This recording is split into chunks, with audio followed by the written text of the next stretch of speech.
Hey, there I am. Hey, everybody. Welcome to another round of Canje Plays. Um, I am here to try my best, and that is all I can do. So today we're going to get into playing Mage Knight by Vlada Shivat. Shivat. I'm sorry if I messed up your name. Everyone who's a fan of the game, I also apologize. I'm probably going to mess something up. It's going to be okay. So today we're going to be getting into Mage Knight. Hey, Steven. Hey, how's it going? Um, I got in. Okay. Bleh. Let me start over. So, a friend of mine, Dan, who said, "Hey, this is he thought this was like greatest game ever," and I did some research and I found that it's ranked as like the #1 solo game to play. So, but I was really worried about playing it. Hey Brian, what's going on? So I was really worried about playing it because there's a diehard fan base, and I've seen what happens when someone plays it and doesn't get it right. And I'm tough, but I don't want to take that, right? So I stayed away from it. But Dan was saying, hey, this game's really great. You should give it a shot. You should try it out. You will enjoy it. Screw what those people think. And so I was like, you know what? You're right. So I got the game for a really good deal off of Facebook Marketplace. It was like $60. And it was the Ultimate Edition, so I got everything, and I was like, okay, well, I'll give it a shot. It sat on the shelf, but then finally I pulled it off, and I promised him I'd play it and check it out and see what it's like and what it's about. So I went through watching Liz Davidson play. She's on Beyond Solitaire. She is Beyond Solitaire, so you can watch her do an update. I watched Ricky Roll play it, and I watched the guy who helped design it. Forgot his name. Gaming Rules, I think is his name. But I watched him do some talks. I tried to read the book, but it was no. So I ended up going and getting the Tabletop Simulator mod, and Dan Brian, who's on the chat, and I played it, and it was my so I kind of like did a walkthrough playthrough with Liz as she was playing, but then it was my actual time to play on that one, and it was fun. It was a lot of fun. They gave me some really good advice, Brian and Dan, and it was good. So I said, I'll do a stream of it, try it out, see how it goes. So this is Mage Knight. All right, so I'm going to be taking it slow. It's not going to be me saying, okay, I'm going to jump into this game. I'm a pro. I know everything. I don't. I'm taking this from a newbie perspective, someone just getting into Mage Knight, someone trying to understand how things work. So I've got Brian in the chat. I'm sure Dan will pop in at some point, and whoever else is a fan of Mage Knight who knows the rules. I have you at the table with me to be like, hey, you missed this thing, or don't do this. But we're going to keep it cool. We're going to keep it kind. We're going to keep it kind. And we're going to get through it together. We're going to learn Mage Knight together so that more people who are also afraid of getting into this game because its complexity and things like that could be kind of scary won't be scared off like I was. Makes sense? Yeah. So exactly, Steven. So hey Gazumi, what's going on? Good afternoon. So we're gonna get into it. We're gonna learn it. We're gonna try it. Everything's gonna be good. We're gonna have a fun time. Everybody's gonna be respectful. I want to put out there before I begin though. There is in live streaming because I know people are used to like seeing content creators who record there and then they could do the subtitles and the subtext of what they messed up and fix it or reshoot and all this other stuff.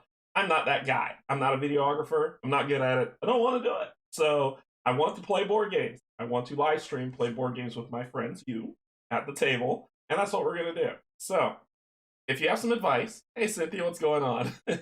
If you have some advice or you see me mess up something, I want you to remember there is a delay. Okay, in live streaming, there's a delay. So when you type something in the chat and be like, hey, you missed this rule, or hey, you got to go back and do this, it's going to be a couple seconds, well, a few, not a couple, a few seconds before it gets back to me. But I am watching the chat. I've got it right here, and I will see what you post, and I will go through it and make those adjustments. Because remember, we want to get people more involved and get people who really can benefit from this game. It's a fun game. So I'm going to be going through the first scenario because that's what you're supposed to do when you first play the game, called the reconnaissance. We'll go through it, we'll keep it cool, we'll keep it cash, and we'll do the setup and everything so you can see how, if you're first getting into it, how it looks. We're going to have some fun. All right. Cynthia, welcome. Gazumi, welcome. Brian, Steven, pull up a chair. Everybody else, pull up a chair. I know you don't have to type if you don't want to, but pull up a chair because you're part of this party. Let's get some information. So this is what I have. I have Mage Knight, the Ultimate Edition, which is got a 9.0. Ugh. So it's best played one player solo, but if you could play 1 to 5 players, and I think 1 to 5 players I think is more competitive than it is cooperative. I think there's a cooperative aspect. I haven't gotten there yet. Still learning. But solo is where this game shines. This is where everybody's like, hey, you need to play this game. It says playtime could be up to 150 minutes. Not every play is going to be 150 minutes because I think when I played on Tabletop Simulator, it took me about an hour to play, and that was it. Age 14 plus. This game has a high learning curve, which is 4.62 out of 5. It's almost at a 5. That's how the complexity level hits. The reconnaissance wasn't so bad, but it introduces you to the game, and then there's more things that happen, like conquest and all that builds out and makes it even more complex. But we're going to keep it easy. We're going to keep it good. Hey, Tara, what's going on? Pull up a chair. We're going to keep it easy. We're going to keep it good, and we're going to have some fun. Designers, Paul Grogan, his channel. He's the guy. He's the guy that I watched him. So, so Velada, Paul, and Phil were designers of the game. Great group of artists, and published by WizKids. I don't have a lot of WizKids games, so I don't know what the bar is for them, but we'll check it out. All right. Ugh. Thank you to my Patreon members so much. Thank you, my YouTube subscribers. I appreciate you as well. Okay, I'm nervous. This is why I'm continuously talking, because, yeah. So let's get into it. Okay, I've got some stuff sort of set up at the table, but we're going to walk through each one of them so we can go through what things are. All right. I also printed out this reference sheet that's going to tell me it's a fast reference for abilities. So I'm going to have that with me on the board. If you want to get that, go on to Board Game Geek, not to the Ultimate Edition Mage Knight, but to the first one. Go to files, and it's the second link. That's what that file is. I know, man, I know. Like, you could tell I'm super nervous. Okay, so Mage Knight. You are the Mage Knight, and you are, for whatever scenario you're doing a thing on the map. So we're going to pull these back for a second. I set these up here because I wanted to build out the board to make sure it'll fit on the map. But what you want to do is you want to find the tile that says A on it. See, it says A there. You get that, it'll have a picture of a portal. It looks like this. You get this tile, put it down. Your Mage Knight goes on the portal as you into the world, right? All right. You also get this board. This is the day-night board that tells you, this is important because it tells you what you can and can't do. Double-sided. Okay, so nighttime it's this, daytime it's this. The purpose is, if you look here, you see these tiles that are here, these colors. These are the type of hexes that are on the tile, and it says what you can and can't, how much it costs to move. Everything costs something in this game. It costs to move, it costs to fight, it costs to interact, it costs to do, everything costs. And that's where this deck come in that we'll get to. So, this thing tells, so you set this up and it says it costs 2 points to move, three move points to go over this type of terrain, and you see those like 3 to go here, 3 to go here. These symbols that you see are when it turns to night, because if I flip this over, see, at nighttime it costs 5 to move through the forest, 3 to move through the sand. Thematically, it's not as hot on the desert, so at nighttime, so it's there. In the forest, it's dark, so it's a little bit harder to traverse. That's why it's there. You cannot move on water spaces or mountain spaces. You just can't do it. So that's what that means. So you get this, and you put it near the table. I'm going to put mine here, right in front of me, so I have it full face, in my face, so I remember. This is the Fame board. That's right. You're gonna live forever. You're gonna learn how to fly. Hi. It's not double-sided. So this is the fame board. This is how you get stuff in Mage Knight. This is how you get stuff in Mage Knight. So this is your rep. So as you start getting negative rep, it starts costing more. As you start gaining rep, it costs less. This is when you want to buy stuff, like spells or units to help you fight, or things like that. That's where that affects you. This is your experience as you go through becoming a Mage Knight. As you can see on the end, these are the rewards that you get as you go. So you start off with getting a token which allows you to get 1 unit. When you upgrade, you get an advanced card, which we'll talk about, and an ability. Then you can hire 2 units. Then you get, so it keeps oscillating between the 2 until you get them. Not a big problem. So those are there. What you do is you take your shield tokens, which you have a good deal. So you take your shield tokens, you take 2 of them, you put 1 here on the 0, and you put 1 here on the 0, because nobody knows who you are. Nobody cares. So you go there, that's what it goes. All right, let's come over to, this is pain. So in Mage Knight, you can't die as opposed to you just lose, right? Basically, you keep taking wounds until your hand is full of so many wounds that you can't do anything else. And that's pretty much it. There are rest actions that you can take to help with that. But the problem is it costs you rounds and turns and things like that beats the time for your scenario, what you want to do. I don't really need to shuffle these because they're all the same. They're all this symbol of blood. And when you flip them over, they're the Mage Knight back cover, only because they go in your they get put into your deck and in your hand, and they just gum up the works. That's their purpose. So these don't need to be shuffled. They could sit out on the board just fine.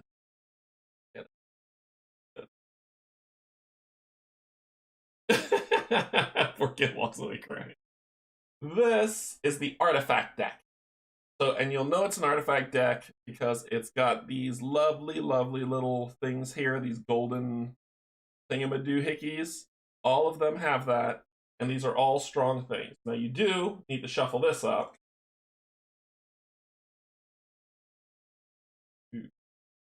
And they are, because you can acquire them after you beat like dungeons and specific things that let you pick up artifacts. Burn a monastery. You can burn a monastery. I burned a monastery. Brian made me do it. He made me burn a monastery. So you can do that. So you shuffle these ones up. And I'm going to put them back face up and then flip them over later, only because I don't want to confuse them. So I'm just going to put them here, and then I'll flip them over when I need to pick them up. But they will all know me. So this is your artifact. You just shuffle them, put them over there, you're good. This deck over here is your advanced skill deck. So remember on here where I say you pick up an advanced skill? These are they.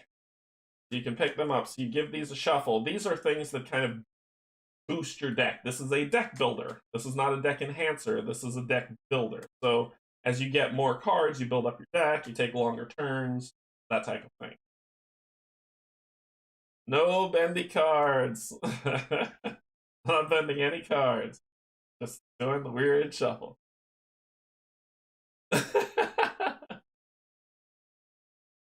I know I will get it one day. It's a fun game. Brian caught me having fun when I was playing the mod.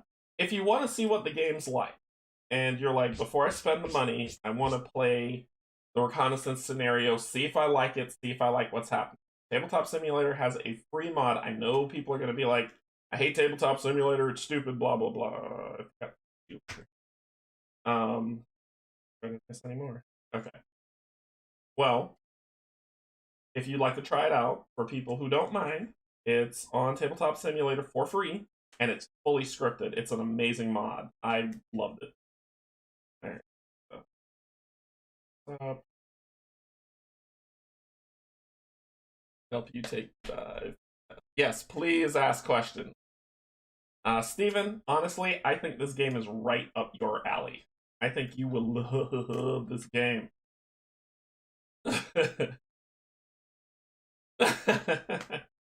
I think you will love this game, Steven. As I was playing this, I told Brian and Dan, I was like, this is a game that Steven needs to play. He will thoroughly enjoy it. So you shuffle this up, right?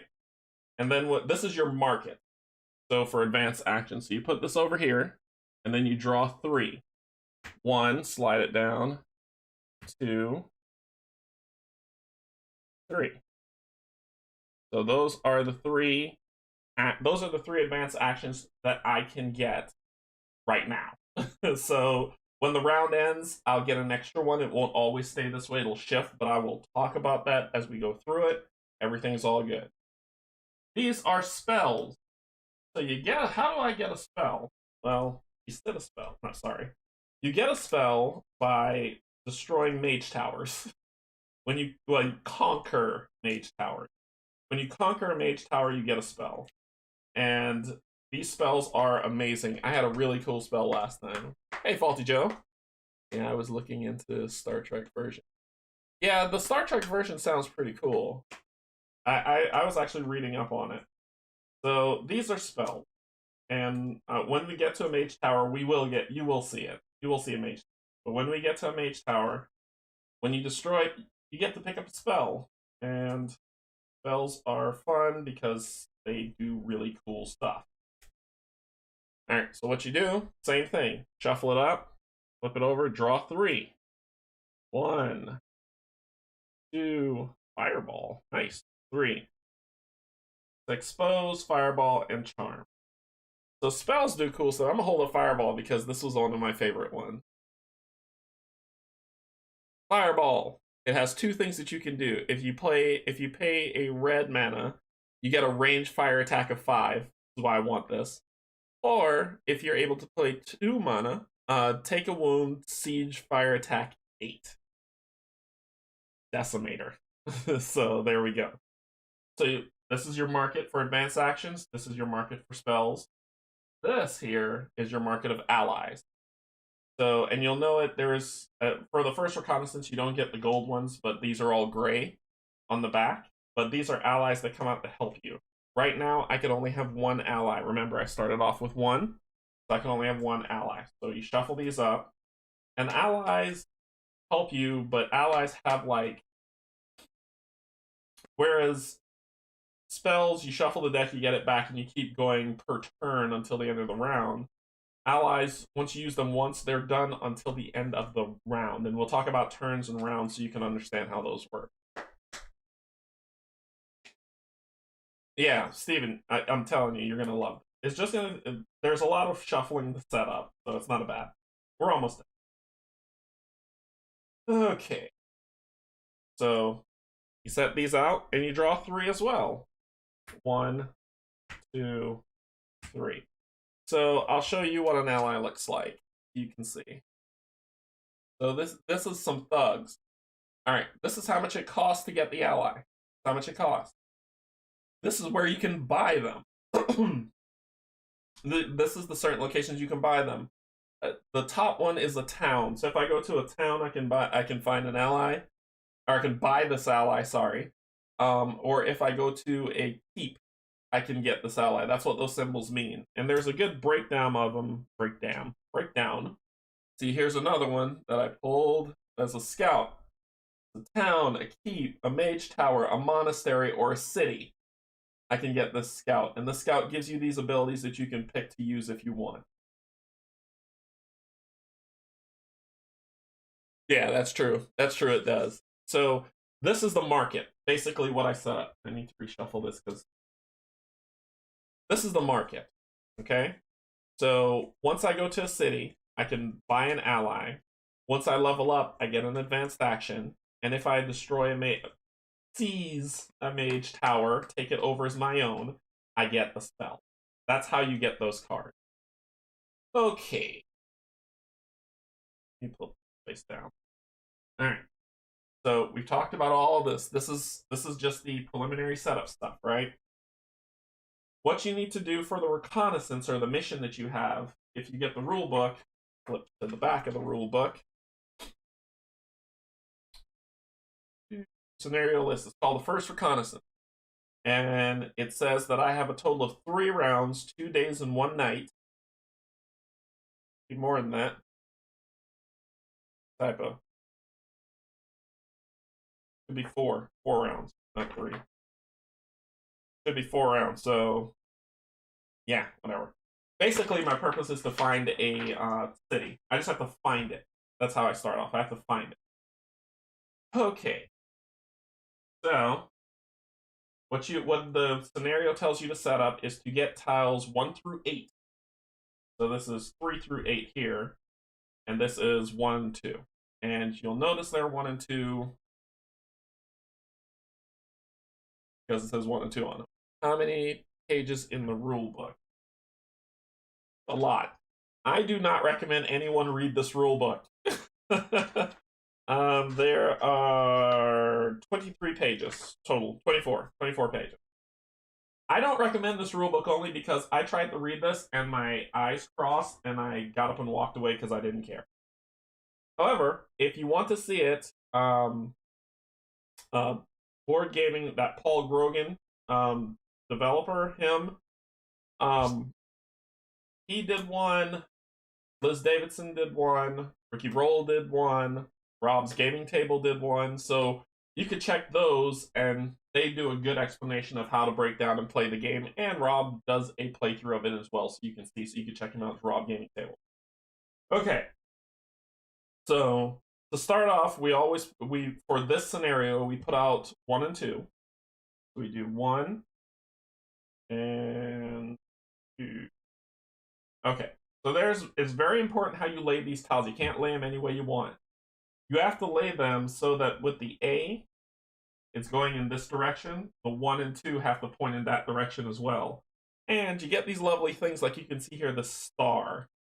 See the star that's right here? You have to make that's how you line them up. This is where this isn't even the complex bit. This is just setting it up. But after you do it a couple times, it gets really easy. It's not bad. I've heard the rule book was the worst. It's not good. It's not good. But placing tiles is just how it is. Also, when you're placing tiles, so this is how you start off here. Also, when placing tiles, you can only do a V formation from where the portal is. So I can't go here on the coastline or back here or move here to reveal tiles. I have to move this way, basically, and that's how I build it out. That's how I move. I can't put a tile here. I can't because it's out of the V. So it's this cone that you're making to move. I actually downloaded it to my iPad so I can make the text bigger. It helps. I hope so. Then you take tiles, and we'll talk about that more as we go. Don't try to soak it all in now. Just stay with me. Then we take tiles 3 to 8. We grab the city tile section, and you'll know it's a city tile section because there's a big honking city in the center of it. And every single one of them. There's a huge city. So you flip these over and shuffle them up. And these brown backs are what you need. Sounds almost crazy. But these brown back tiles are what you need. And you pull one city from here. That guy. Rest. You put it back in the box. Then you grab the other brown back tiles, and you shuffle these up and you take 2. Etherfields versus Mage Knight rulebook. I will say, ooh, that is a hard one because both those rulebooks are terrible. And then you grab 2 of these, 1, 2, and then you mix these 3 up. I'm gonna look away so I don't know what I'm doing. Okay. And you put these at the bottom of here. So 3 to 8, and then 3 tiles that you have where you have to find the city. I'll put 3. So when I have to draw tiles, that's where I'm gonna go. Alright, let's talk about me, the Mage Knight. Ether feels when AR tried to be cute and thematic, but a rule book. Yeah, fair enough. So I'll be playing Tovak, the Mage Knight. So he is he starts off basically, they say that he's the best person to start the game with. So I'm going to start with Tovak, because other people will pick Tovak, learn how to play the game, and then they'll move on to Wolfhawk or Aretha or Goldick or the other three that I don't remember their name because I'm just starting myself. With him, he gets his own set of cards, these kind of identifier cards that tells you what things do. These are your abilities that you can pick up as you play the game. These are your abilities, and it says what they do, so you're not like, what the hell does that mean? That's what this is for. Reference sheet. You get a deck of cards.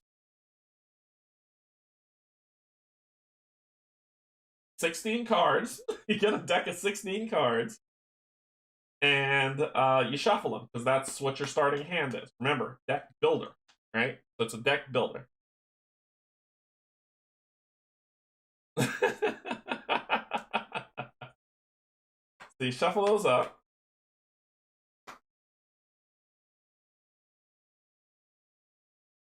And for Cynthia's well-being, I will not bend the cards. So you shuffle those up. That's your starting hand.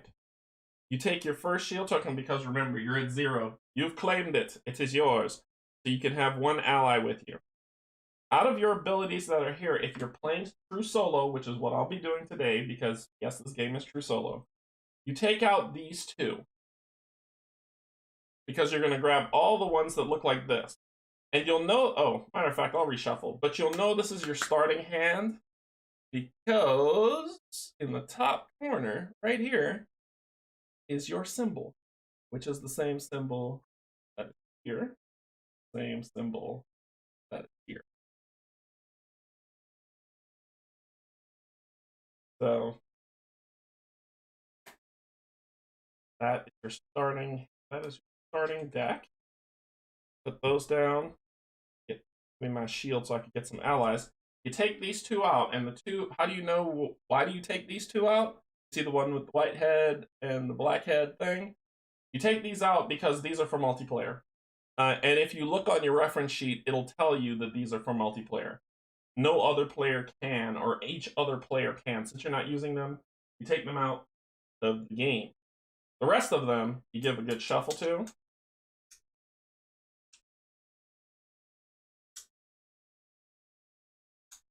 Da, da, da, da, da, da, da, da.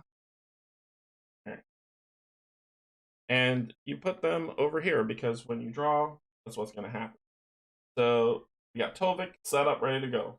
Tuvok, I don't know. Tuvok. Then you have to pick a dummy player, or the AI, right? They call it a dummy player, but it's the AI. You pick the AI that's going to be the timer of the game. It's a timer of the game because, remember, I've got, according to the Tabletop Simulator mod, it's 4 rounds, not 3, so something must have changed. So I've got 4 rounds to find a city, or else I'm out. The dummy player that you play, it doesn't matter who you pick. Not at all. They will not be competing against you. They're just the timer for the game. So for this one, I grabbed Wolfhawk, who is another Mage Knight, and Wolfhawk's entire deck. Wolfhawk has this symbol, and has a reference card just like everybody else. And you'll notice the symbol up here that matches the symbol here. So you know this is her deck. Also, I want you to notice down here at the bottom, you see these little dots that are colored. These are the crystals that she starts with. I'll explain what these means when you play solo. Okay? Solo. So I need to get two white crystals and 1 blue crystal. So we'll put her down here. We will grab 2 white crystals, which come out of the crystal bag. These are not the greatest components of all time, okay? So don't expect, like, the most amazing component quality. I think you can buy some off of Etsy that are a little better, but I don't. So you put 2 white and 1 blue here. What do these crystals mean for Wolfhawk? These crystals basically say, every time I draw a card, if that card is any of those colors, I draw that much more extra card. So for instance, if I pull a white card, I'm supposed to remove 3 cards from the deck. 1, 2, 3. That's the first round. If the last card I draw is a blue card, I draw 1 more card. If the last card I draw is a white card, I draw 2 more cards. So it's pushing the timer, and sometimes the timer is not in your favor. And you'll see me do that if you're like, what? I'll show you as I play. So you shuffle up her deck, and this is the timer deck. She should have the same amount as you. 1, 2, 4, 5, 15, 16. 16 cards. So this is her starter. So you put them down there. We're good. Good? We're good. We're good. Okay. The game is played over a series of rounds. Per the reconnaissance, I've got 4 days to find a city.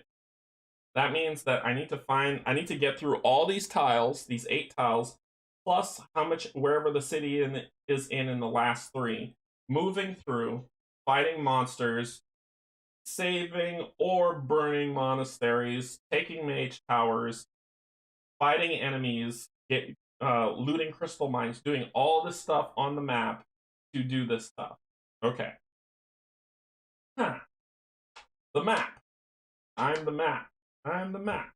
The map has different symbols on it, and here comes the sun. Awesome. And here, so the sun will be rising, which means you'll be getting some sunshine. It was raining, and I was like, oh great, it's raining, I don't have to deal with this. But the sun's coming. Alright, so what you're gonna do is you're gonna look on here. You see these swords that are here? That means those are enemies. They're tokens that come with the game that have those sword symbols. What you do is you take these tokens, grab a bag of some sort.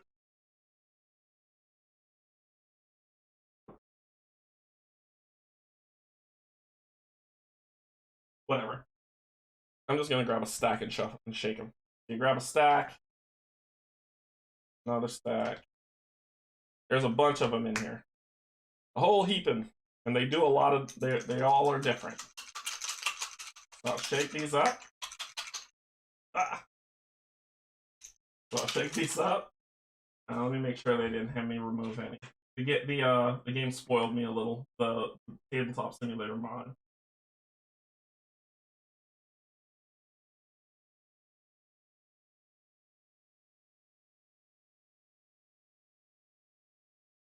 Nope, nothing about enemies.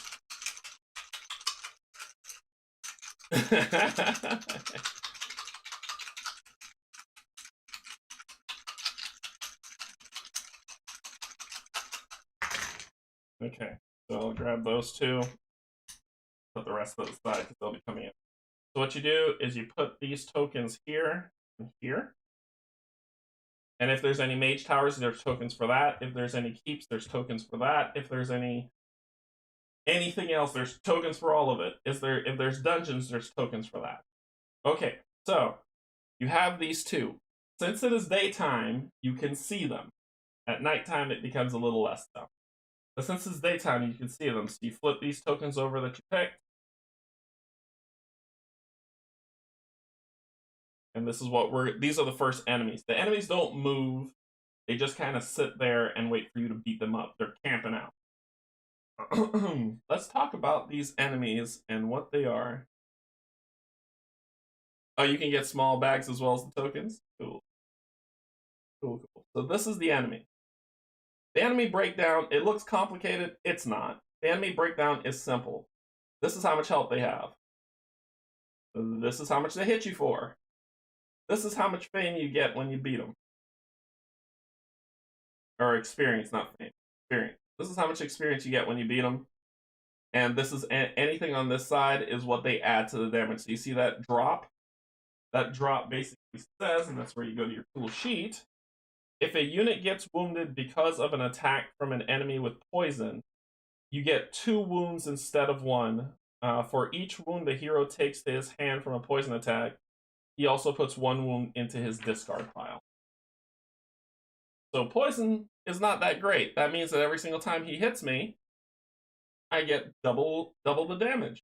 Great. And hitting you is an interesting thing that we'll talk about once we get into combat. I just want to take you through step by step of this stuff. So that is that enemy. The next enemy is this guy. 4 health. He's got an interesting symbol here for attack, and you get 4 experience when you beat him. So what that symbol means, remember you got to go to your sheet. Summon an attack. At the start of the block phase, draw a random brown token for this enemy. It replaces the enemy's damage phase, and then it's discarded. So basically, we pull a stronger enemy unit that from the brown token bag, which is in a dungeon. Use its attack. If we can block it, we don't take any damage, then we can fight back. So that starts off the round. When you start off, you drop the 5 cards. 1, 2, 3, 4, 5. And let's take a look at our Mage Knight's power. Oh, and also I forgot the dice. And you have a mana pool. This is the mana I was talking about to boost abilities, like for Fireball. If I use a red mana, these are the dice that you get for the mana to draw. Okay, so what you do is when you start off, you take 2 plus you have 2 dice to start plus a player, plus every player gets a die, so 3. So solo you start off with 3. You roll them, and I've got a red mana, I've got a green mana, and I've got a blue mana to start. All right. Let's look at our Mage Knight ability. Almost forgot about the most important part of the game. I've got Tranquility, so I can play this card to heal 1, which would get rid of a wound, or draw a card. If I commit a green mana to this, I can heal 2 and draw 2 cards.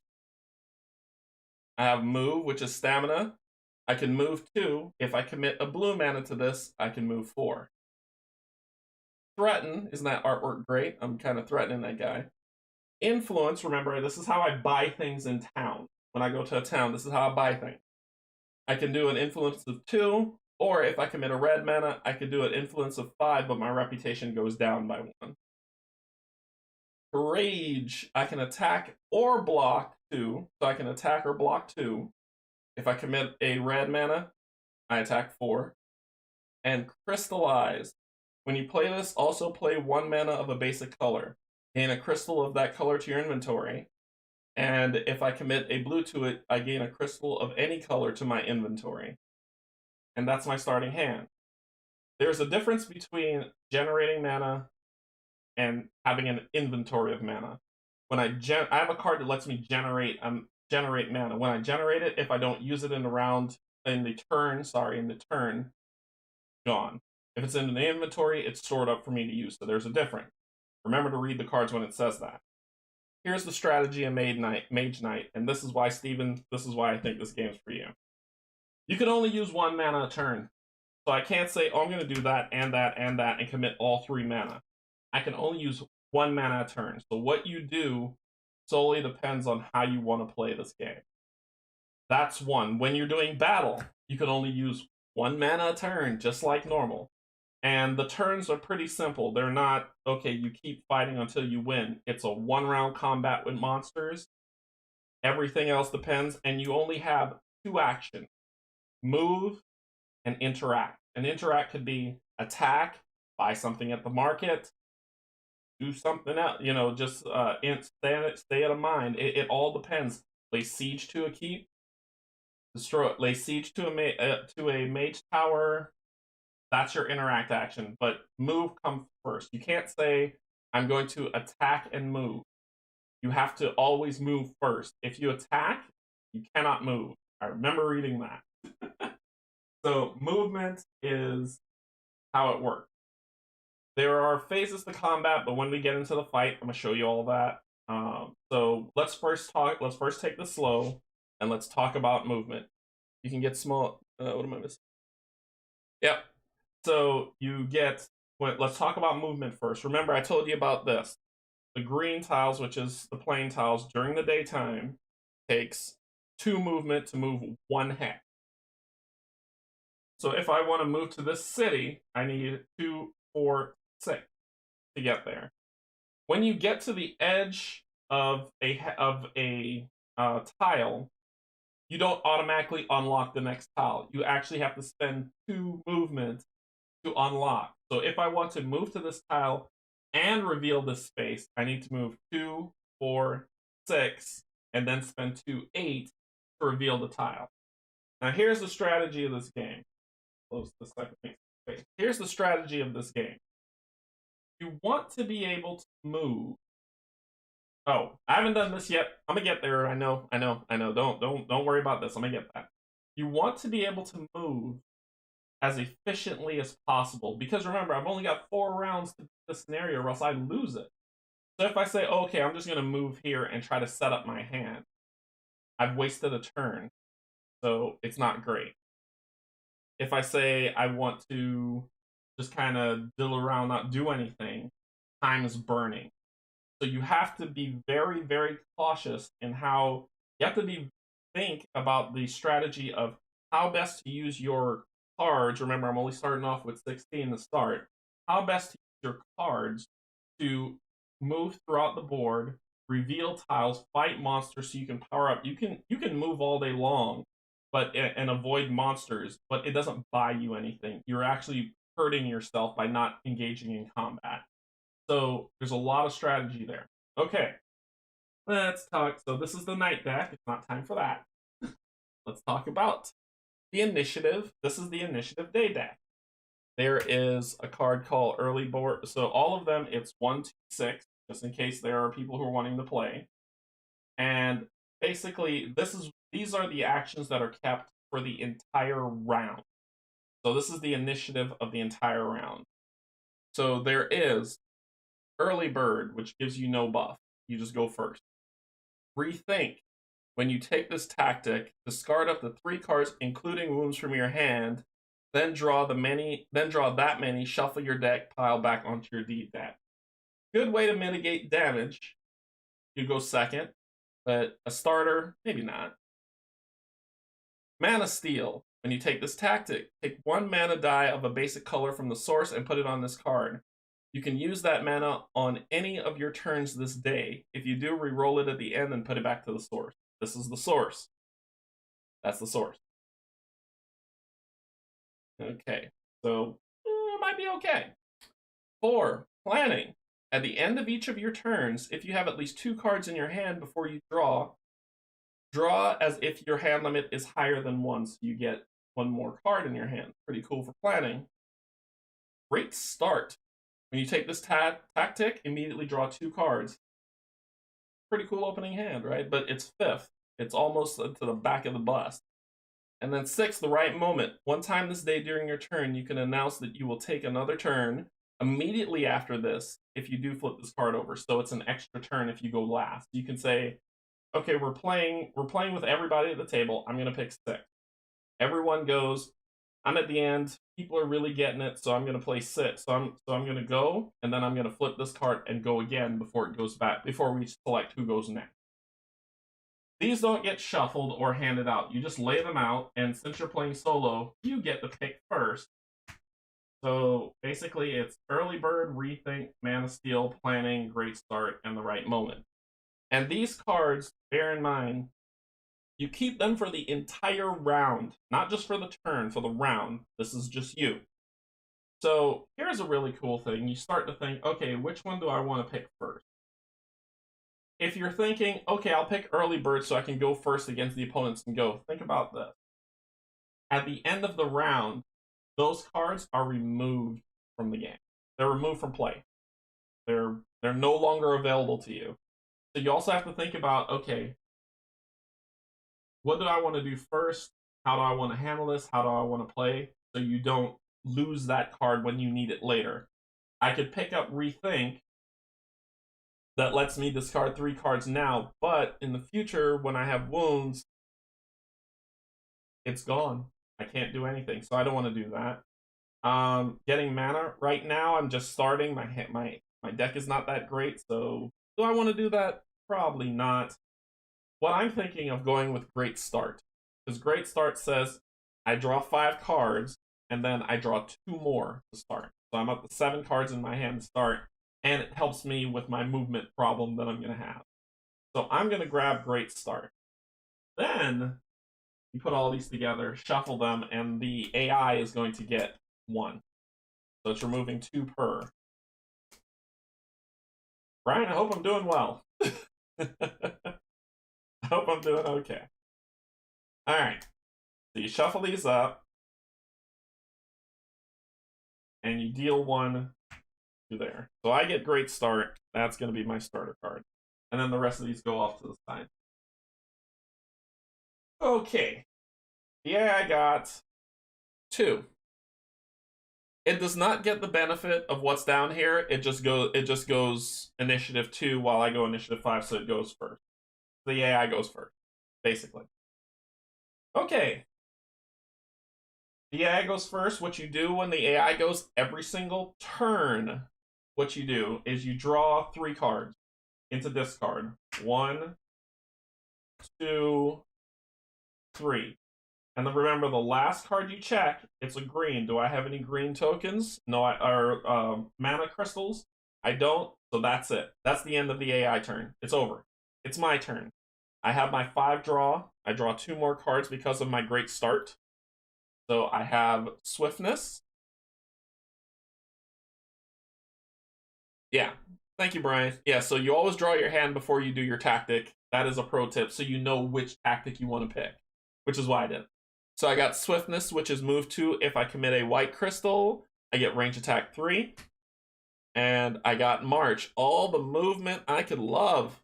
Move 2, green crystal, move 4. All right. So now what I want to do is I want to get to this city. That's what I want.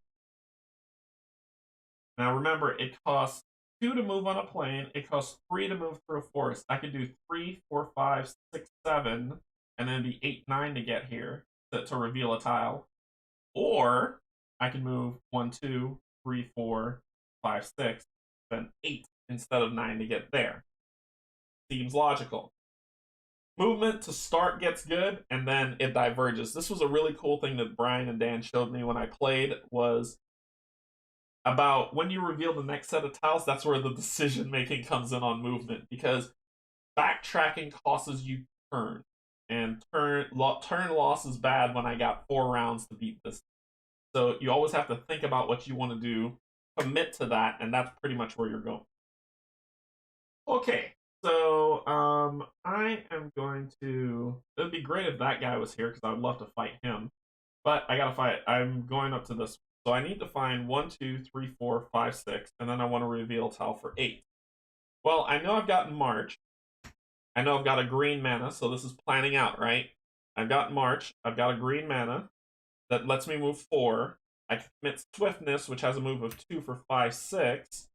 And then I have a Stamina that is also a move 2 for so 4, 5, 6, 7, 8.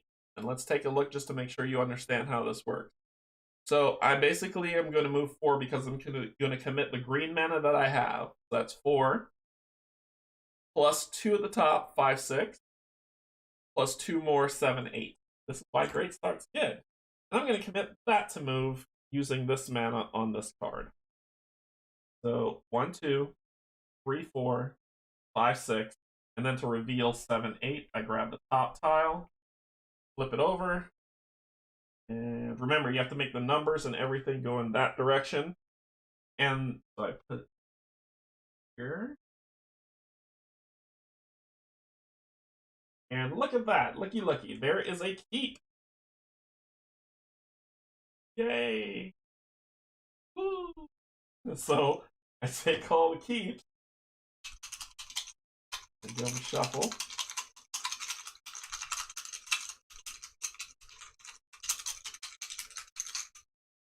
I grab one of them and I flip it over. Now, Brian, remind me, please, do I get to see the keep now, or do I have to wait until I get there to see it because it's daytime? I know in nighttime I can't, but in daytime, do I get to see what the keep is, or no? That's what I don't remember. So that was my movement.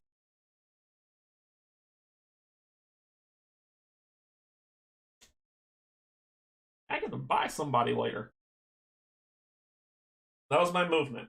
I would love to say that I could play any of these cards to buy something in town because I'm in town. In town, I could buy thugs, I could buy a scout, and that's it. The illusionists are in monasteries or mage towers.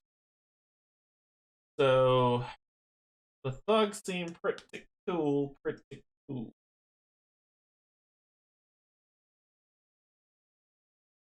You can only see it when right next to it in day. Thanks, Brian. So I can only see what's in this when I'm right next to it. That doesn't mean I have to siege it. And I don't have to fight the monster. The monster does not engage me when I move next to it. If I try to move past the monster, it's going to engage. But when I'm right next to it, I'm still good. So it's not auto combat. But if I move past it, it will be auto combat. And I'm not ready to face it yet. I can't buy anything in town right now. There's nothing else for me to really do. I could draw a card. That's what I'm going to do. I'm going to play this to draw a card. Oh, that's going to help me buy some. And cards don't count when you play a card like Tranquility. It doesn't count against your action. The only thing are cards that make you do an action. For instance, I'm about to buy something in the shop, so but it doesn't let you do. But it doesn't take away from your action. So to basically restate that in a sense that makes sense. When I committed cards to move, I performed the move action. When I go to attack a monster, I perform the interact action. I interact to attack a monster. I interact to buy something from the store. I interact to go to a mine and get some gems. Hey Matt, what's going on? But I don't have to. I'm good. I don't have to really do anything else. However, when I play this Tranquility card, I'm not interacting with anything. I'm just playing a card to draw. So therefore, it doesn't work against my action, my two actions that I have. So playing cards to help myself doesn't work against playing cards to interact with the board does. So therefore, I'm going to spendy. I'm going to go buy some thugs. You cannot assign damage to this unit unless you pay 2 influence during combat. Canje, you get a game for revealing a tile. Oh, you get a fame. Yes. Thank you. See, I'm already screwing up.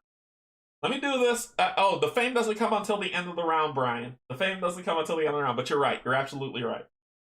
Brian's right. I should have done it immediately, but the tabletop simulator mod spoiled me. So I wait until the end of the round. However, to make sure that you don't forget, what Brian's saying is when you reveal a tile, you gain fame. So that means that the fame track shifts here. So you go in a positive by 1 whenever you reveal a tile. When you kill a monster, you gain fame. When you reveal a tile, you gain fame. When you besiege a tower, you lose fame because you're destabilizing the civilization. When you defeat a mage tower, you lose fame because you're destabilizing the land civilization. So beat monster, gain fame. Reveal a tile, gain fame. That's what you want to do. But you are absolutely right. So now I'm going to do my interact action. I'm going to spend 1/2 for threaten because I've already used a mana die. I can't use another one. So I'm going to spend, and I'm going to show you something really cool that we can do now. So 2 influence. I can't do this to get the negative reputation. Oh, I'm not sure, Gazumi. I'm new. I'm just going with the reconnaissance, but if that's true, cool. 2 influence for that. I'm going to commit this other one for the promise for 2 more influence. So I'm passing up on 9, which is sad. And then, so that's 4. I can only afford to scout with 4. However, you can commit cards out of your hand as a like this. You can commit cards to add an extra point onto the card you're doing. Sounds confusing. Let's slow it down and roll it back. I have 2 influence and 2 influence, making it 4. Because I'm starting off on influence, you can commit cards to add to that influence check, to add to that attack, to add to that move. So for instance, with this move where I was 4, 5, 6, 7, 8, If I wanted to move 10, I could have done this. 9, 10. And they all count as 1 extra. So if I wanted to move even further, I could commit more cards from my hand to do it. The only cards you can't commit to anything is wombs. They just gum up your hand until you find a way to get rid of them. Okay, so I've got 4, and I'll add that to it to make it 5. So I've got 5. These gentlemen here cost 5, and I go and talk to these good fellows in a town, and it says, okay, I'm going to hire you for 5 plus or minus your mod. So right now my modifier up on this board is 0, so they cost straight 5. If it was even worse, that would be horrible. So they're going to come with me and hang out. They can block 5 damage from coming to me, but I have to pay 2 influence. That's what the star means. Actually, that's a lie. They have 5 health. I'm losing my brain. They have 5 health, but to assign any damage to them, I have to pay 2 influence during combat to assign any damage to them. They can block 3 damage for me. So if they block the 3, they take no damage. If they can take damage instead of assigning it to me. And I'll tell you how that works when we get in the fight. They can attack for 3, but I lose a rep because they're not cool people. And they can do influence for 4, basically threaten people, and they go. So they come into play in my play area, and they are my allies now. We draw a new person who is a forester. So this is the new person coming out that can be bought. And they would have been better. So there we go. All that's left in my hand is this attack, but remember, I've already moved, I've already interacted. I'm done. I'm done. So, we do cleanup. Put these in our discard pile. I'll start one down here. You probably can't say. I'll put it up so you can see it. And you re-roll your mana die. I got another blue. Okay. Cool. Cool. That's a round. That's a turn, sorry. That's a turn. You just saw a turn of Mage Knight. What we do now is we go back to the next round. And I'll draw up in a second. I'm not stuck with 1 card. I do get to draw, but what I'd like to do is take it slow.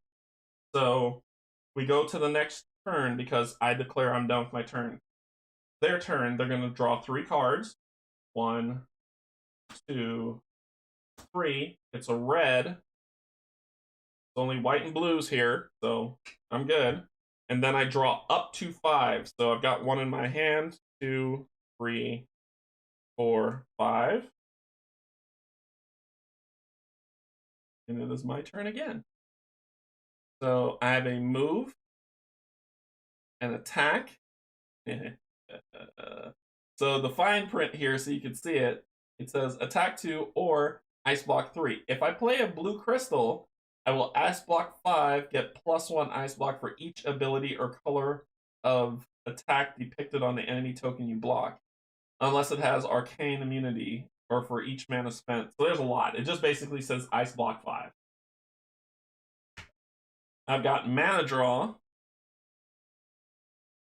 You can use 1 additional mana die from the source this turn. Canje, you went up on rep instead of fame. Oh, sorry.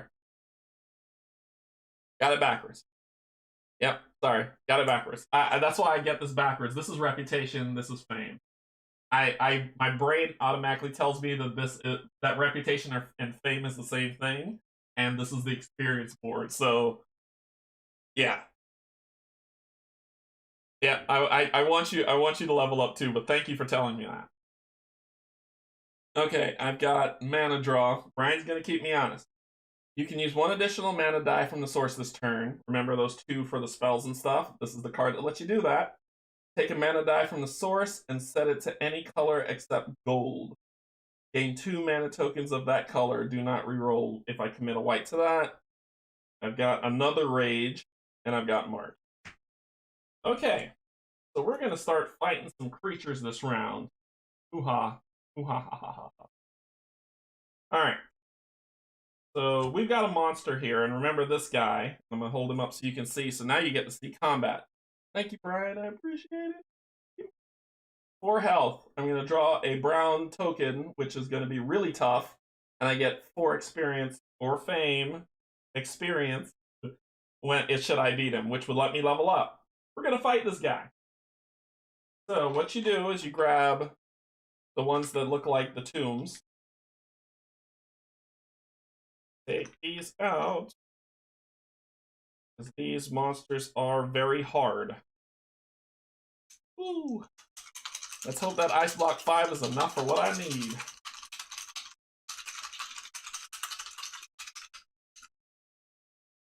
Going to grab.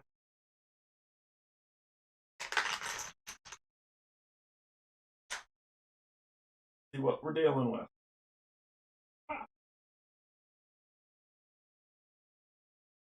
Oh no. It's just his attack we gotta deal with, but it is what it is. So it's just, we pull a brown, and these are the attacks we're dealing with. So it's a Hydra, and it's gonna do 2, 4, 6 damage to us, basically. So we need to block 6, or take some pain. And in Mage Knight, there is no, okay, I'm gonna block 4. It's, no, you need to block all 6 or you take full damage. So I need to block 6. Well, Ice Block's cool. Ice Block is cool for 5. Oh yeah, I got this guy beat. Oh, I don't. Yeah, I do. Yeah, I do. I beat him. I beat him. I beat him easy. Alright. I've been playing this game so much, I got the strategy going, and this is where Mage Knight's really cool, because I can look at my cards and I'm like, yep, I can beat you from what I drew. Or I'm gonna take damage. Oh, you can't add it up? What? Stop it, man. Stop it. What are you talking about?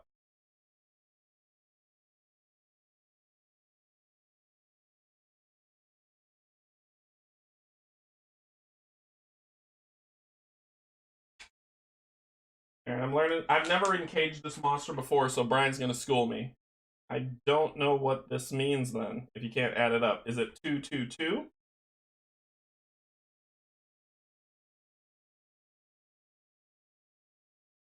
Because that's terrible. Guess I'm not going to be able to block this guy. Yeah, it doesn't tell you. It doesn't tell you on here what that means. All physical attacks, including cards played sideways, are. They don't have that.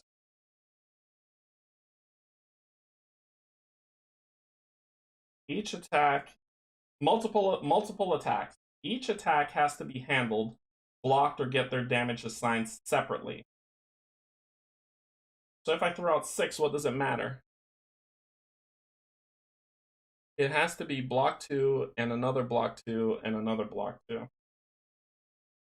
I don't get it. That makes no sense to me.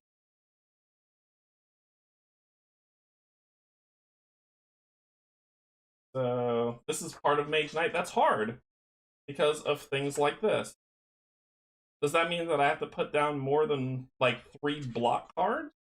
Or does it, or would the 6 block, it is in the expansion.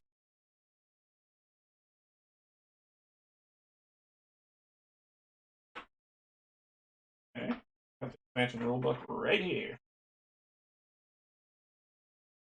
Oh, I didn't separate them, that's why.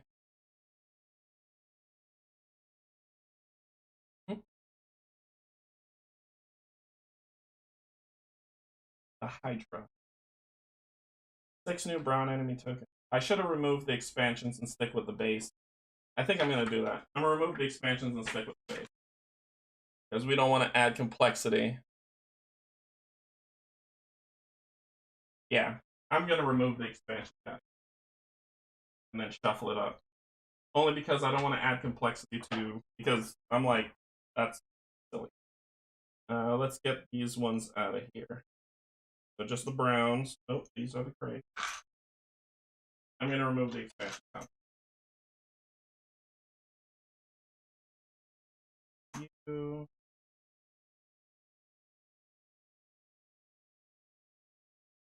Good. You're good.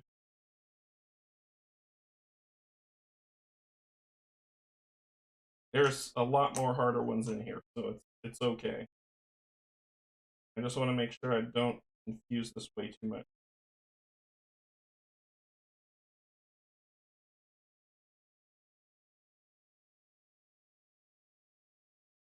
Got both of those.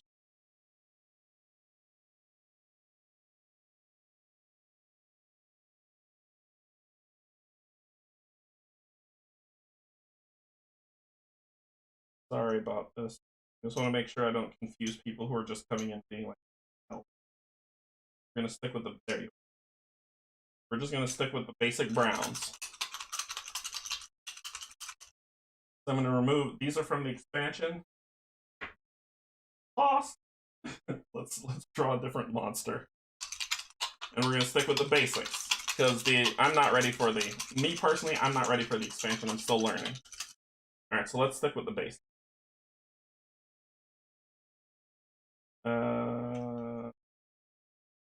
There we go. Okay, this guy's just as tough. This guy's probably worse. So we got this guy who is a 7.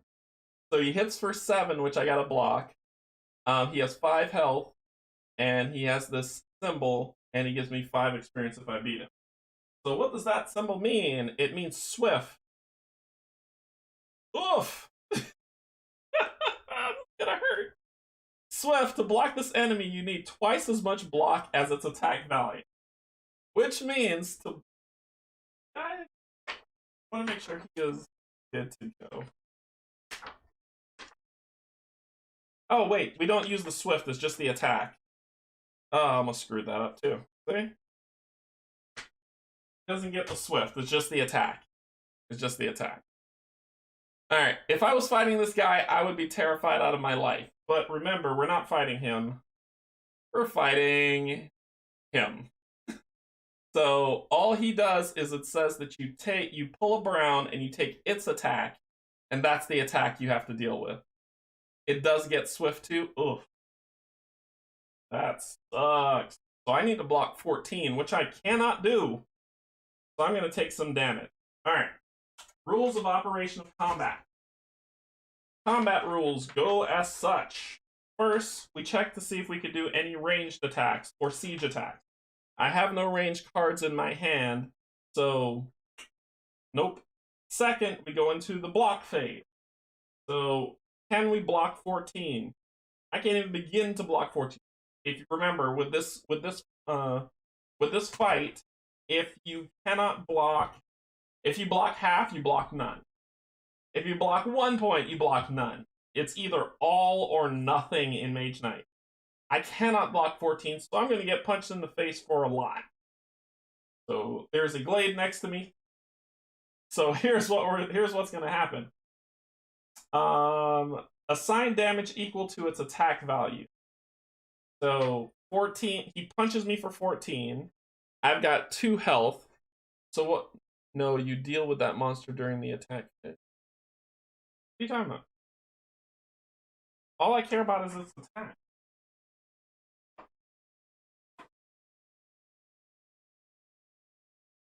At the start of the block phase, draw a random brown token from the enemy.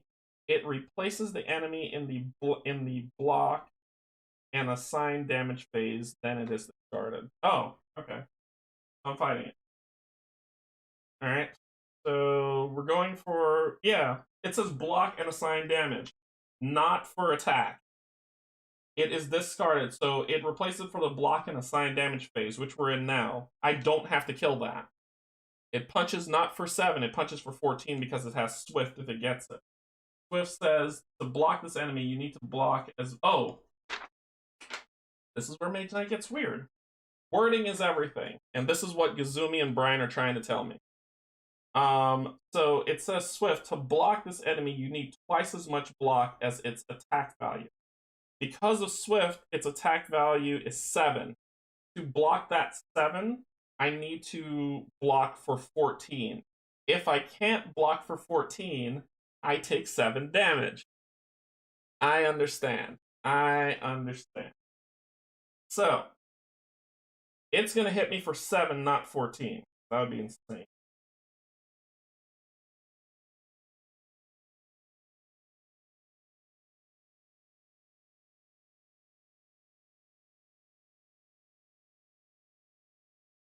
Okay, so I'm about to take a punch to the face because I can't block. Well, no, I can't block that. So I'm going to take 7 damage. How do I take damage? Do I draw 7 wound cards? No. What I do is I look over here, this lovely, lovely thing that you have set up, which is your health and the amount of cards that you can draw. And you start this off by stacking them all together. So 1, 2, 3, 4, 5, 6, 7, 8, 9, all the way up. So you just stack them there. You don't shuffle them. You just stack them in order by the numbers at the bottom. So you see this 2? That's my health. So basically, he's going to hit me for 7. So he hits me. I take a wound into my hand. Not into my discard, into my hand. So that's 7. So 7 minus 2. So that's 7, 6, 5. I get hit. Minus 2, 3. I get hit. Minus 2, 1. And you're like, oh, are you done because it's just 1 left? No, it has to go to 0, so you take another hit. So I've got 4 wounds in my hand. Oof. Oof, oof. And that is just in my hand. It's my problem. It's my life right now. But I couldn't block him. So that was the... I tried to block. I could not.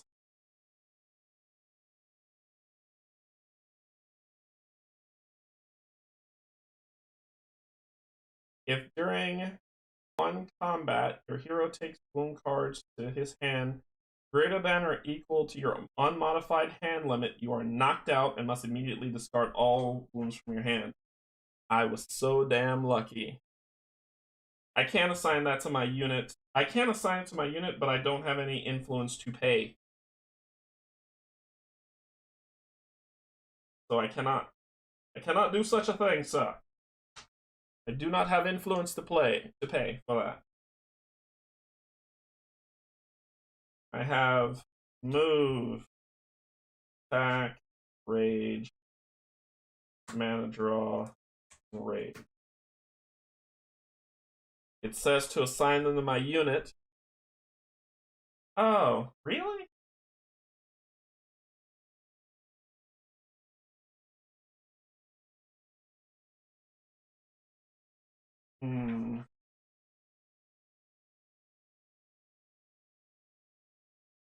Once again, rule. From what I read, I could be wrong here. Assign damage phase. You can assign damage to a unit as long as it is not wounded. Unwounded spent units can have damage assigned to them. Whenever a unit is assigned damage, put a wound card on that unit. A unit becomes wounded regardless of how much damage was actually assigned. Then reduce the damage total of the unit's armor value. Assigning just 1 point of damage can wound a unit with a high armor value. Armor value simply determines how much damage remains if the unit's wounded.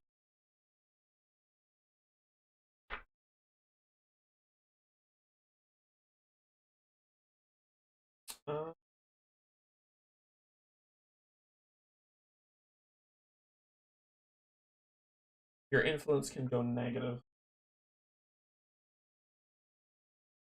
I don't know enough about that.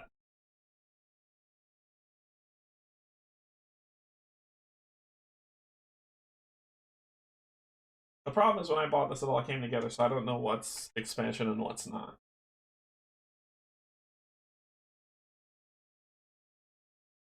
I would have to pay 2. Sure, I'll do that.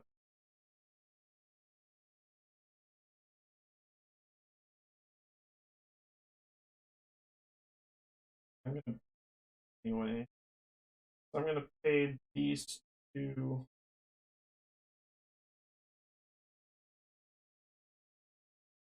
I'm gonna pay these 2. Pay influence during combat to assign damage to you.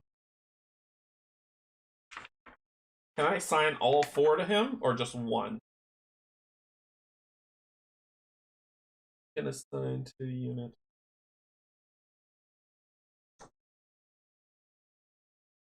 can assign damage to a unit as long as it is not wounded. It's not wounded. A unit becomes wounded regardless of how much damage was actually assigned, then reduce the damage total on the unit's armor value. Well, its armor value is 5. I think I can put all 4 on him. But let's read on. Whenever a unit is assigned damage, put a wound card on that unit. The unit becomes wounded regardless of how much damage was actually assigned, then reduce the damage total by the unit's armor value, if we kill it or not. Assigning just 1 point of damage can wound the unit, so be careful of how you want to do this. Yep. He has 5 armor, so I get 1. 7 minus 5 is 2, you get 1 wound. So he takes 3, I take 1. I'm still learning, folks. I'm still learning. This is where it gets... This damage shift is new, so it gets kind of complicated. Yeah, it's playing influence, not reputation. So I play 2 cards sideways to pay the influence cost, so that it can take, and it says he has 5 armor, 7 minus 5 equals 2. So you get 1. Oh, it's bleed over. Ah, I see. I see. I understand. I understand. I completely understand. Okay. Let me explain this out. Yeah, I get it. I get it. I get it. I understand now. I understand. Okay, let me roll back so I can explain this for people who are curious of how this goes. Basically, what Gazumi and Brian are saying, this makes complete sense now, is this thug has 5 armor, right? So we're saying that this monster is hitting me for 7. So 7 attacks coming in because I can't block 14. So 7's coming through. So what I do is the damage is coming at me. I kind of take the thugs and I'm like, meat shield. So the thugs are going to absorb 5 of that 7. So they are going to take a wound, and they become wounded because they took 5 of that 7. You subtract that number, which leaves 5 minus 7 equals 2. 2 damage is coming through to me. Well, my armor is 2. So it hits me straight up, and I take a wound. I understand now. So they are wounded. I am wounded. But that's all the damage that comes through on the block resistance phase, and then you discard this thing. So now we're left with facing off against the monster. Well, I understand now. No, thanks. I understand now. So I need to hit this monster for 4. So I've got Cold Toughness, which is attack 2, and Rage is attack 2. So that's 4. So I put 4 and I kill him. Wow, that was interesting. No, that was a good learning experience for that. Okay, so I kill him. I get 4 fame or experience for that, so it's 1, 2, 3, 4. Plus, I kill the monster, so my rep goes up by 1. Alright, so I've beaten him, he's dead. He's discarded. Cool things about to happen. Cool thing. So we're in the middle of cleanup. So I will put cards into discard. Womb's still on you. But I level up. When I level up, I get to draw 2 of the ones that I shuffled, which is these 2. And I get to pick 1 of these 2. And nope. First level up, you just pick those 2. So the first one that you have, and I'll read you off what they do. Like I said, this is a learning experience. So anybody who's like, "Hey, you're not playing it right," get over it. I am learning, and so is some of the other people on here. So this is what I got. This is called Who Needs Magic? It says, once a turn, 1 card played sideways gives you +2 instead of +1. If you use no dice from the source this round, you get a +3 instead. That's an option for me to pick. The other one is called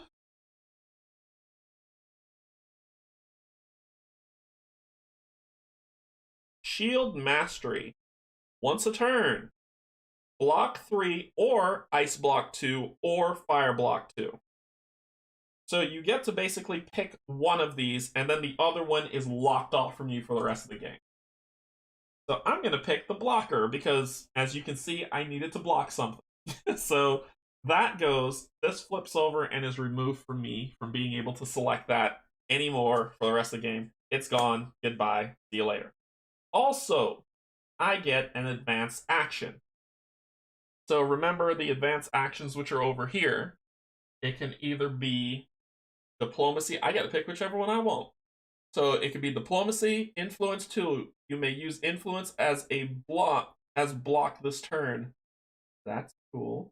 Or with a white influence 4, choose ice or fire. You may use influence as block for the chosen element of this turn. That's actually not bad. That's a versatile card. It's a very versatile card. The next one is Temporal Portal. Play as your action for this turn. You may move to an adjacent revealed safe space without provoking rampaging monsters. Whether you move or not, your hand limit is higher by 1 the next time you draw a card. As above, except you can either move 2 spaces. Oh, it's movement. So it's just kind of movement. It's added movement. We have Spellforge. Gain 1 crystal to your inventory of the same color as one of the spell cards in the spell's offer. Ooh, crystal gain. Gain 2 crystals. You know what? I'm going to pick up Diplomacy. Because having influence as block is good. You may use influence as block this turn. So I can buy stuff as well as block stuff instead of movement. So I'm going to pick this card.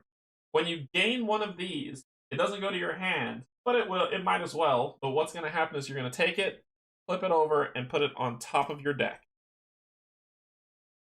And I draw the next one, which is Song of Wind, which I really do wish I could get this card.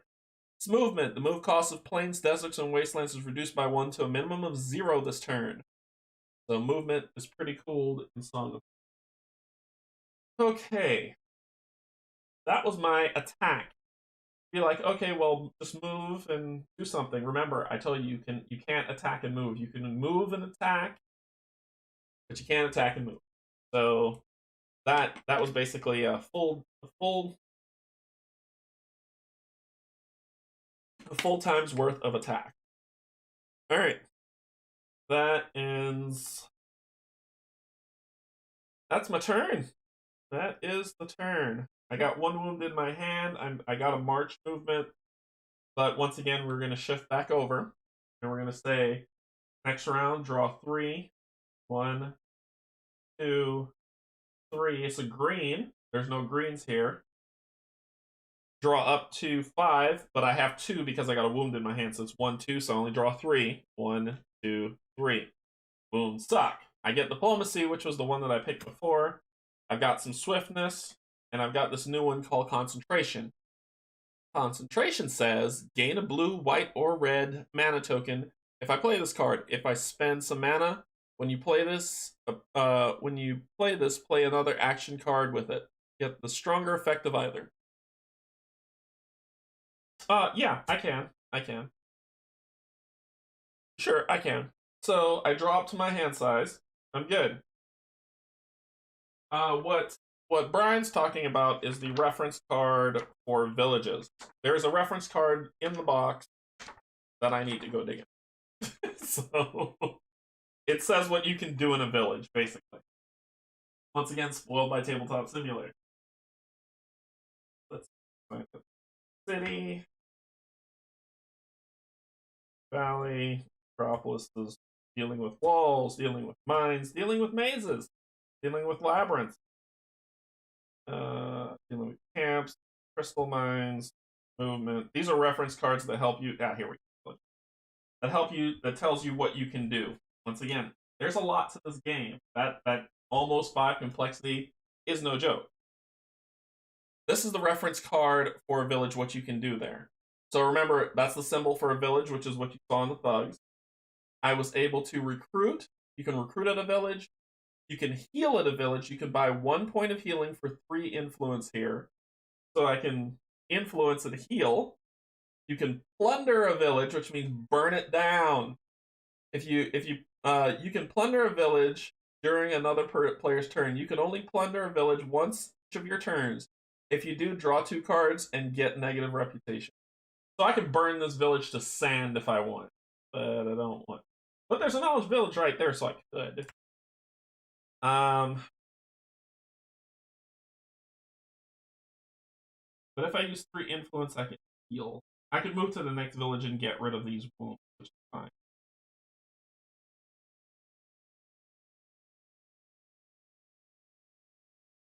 This is a toughie. Why is this tough, you ask? Still.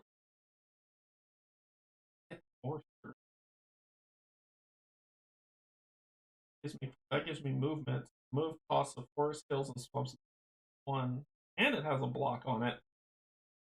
But okay, so now I say, hey, I want. Do you want to?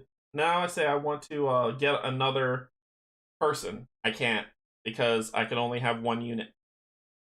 So they will have to wait until the next town. There are different things in here that can help you too. Let me find the other one that I heard. A Mage Glade. So this is a Mage Glade. This is a Mage Glade. Those say Healing Essence. If you end your turn on a Mage Glade, you can throw away 1 wound card from your hand or discard pile. This is not the same as healing, and the effect cannot be combined with other healing classes. Imbued with magic. If you start your turn on a Mage Glade during the day, you gain a gold mana token, which is a wild token. It could be any color you want, only in the daytime. If you start your mana glade on night, you gain a black mana token, which is just a black mana token. So there is here that I can heal and get into a fight. But remember, I'm on a clock, right? But I'm doing good for time. Go fight. I don't have the cards to fight him right now. What to do? I could go reveal and then deal if I want to fight him by like going here next, unless there's something to fight. Yeah, those cards are very useful, so you don't have to memorize anything. You're absolutely right. So I've got movement. I could do 1, 2, 3, 4, and then 5, 6 to reveal that. If I reveal that, that'll let me know I can kind of step here, attack this guy, and then keep moving. Now remember, we're moving in a V, so it's 1, 2, 3, 4, 5. Once I reveal this one, I can't reveal the next one next to it. It'll put me in a good position, actually. Because if I go here, I can wait and see what comes up here. And then I'm just 1 away from revealing this one. So I'm okay. That's what I'm going to do. So I need to do 1, 2, 3, 4, 5, 6. So I don't have a stinking green. Oh, wait. Gain a blue, white, or red mana token. Ugh. You're useless to me. So let's move. So we're going to do 2, 4,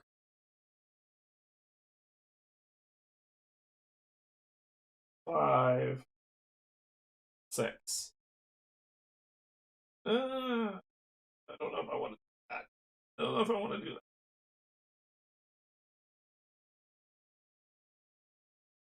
Yeah, let me do that. I'm gonna do that. I can't, and you can't commit a wound that's just gluing up your hand. Oh, actually, why? What the? Oh no, that's block. That's block. Okay. That block can allow me to beat this creature if I get the right cards.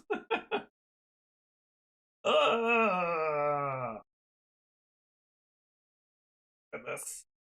I just need some fight. Anyway, let's do it. 1, 2, 3, 4, 5, 6. I draw the next. And it is this.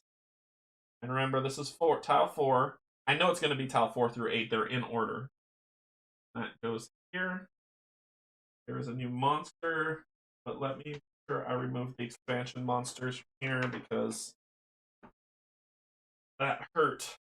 That hurt a lot.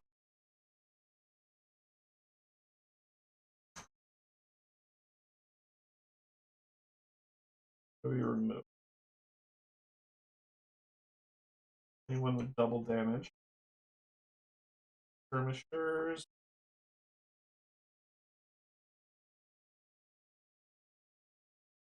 Good grief, how strong is that person?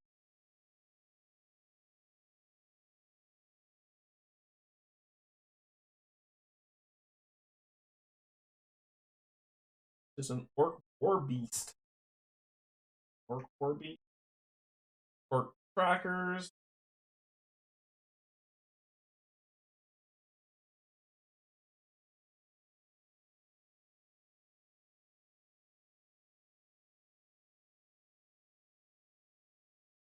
And orc stone thrower. 2.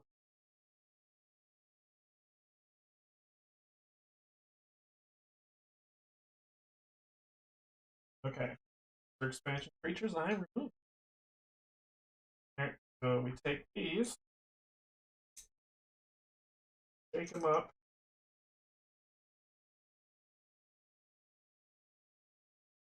Draw.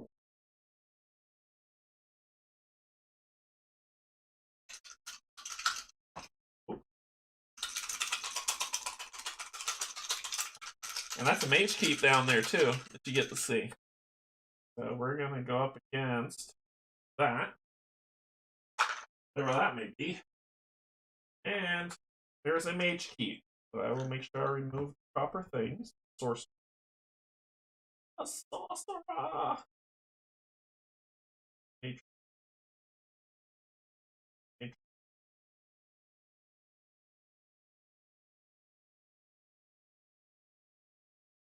Sorcerer. Okay. The rest of these, we're gonna find out what's gonna be here. So that is a mage tower. And a mage tower. Put a token there, which is the purple one. Cool. We get an experience point for doing that. So there's another town, there's a mage tower, an enemy, which is, of course, this thing. Of course it is. This guy. Now let's talk about what this. So he is. All ice attacks are inefficient. So when we're talking about inefficient, it's either efficient or inefficient. Efficient means it's doing full damage. Inefficient means you cut the damage in half. So if I do an ice attack to this creature, all my damage is cut in half. The enemy ignores any non-attack effect of blue cards or unit abilities powered by blue mana. Oh, sorry. Yeah, that's ice resistance. What else we got? He also has an attack of 1/1. This is ice attack. Only fire and cold blocks are efficient when blocking this token. Others are half. So, remember that lovely 1/1 that was on there? So he's basically doing a 1 damage and 1 damage of cold. The only way to block this is with cold. This is an expansion enemy? Okay.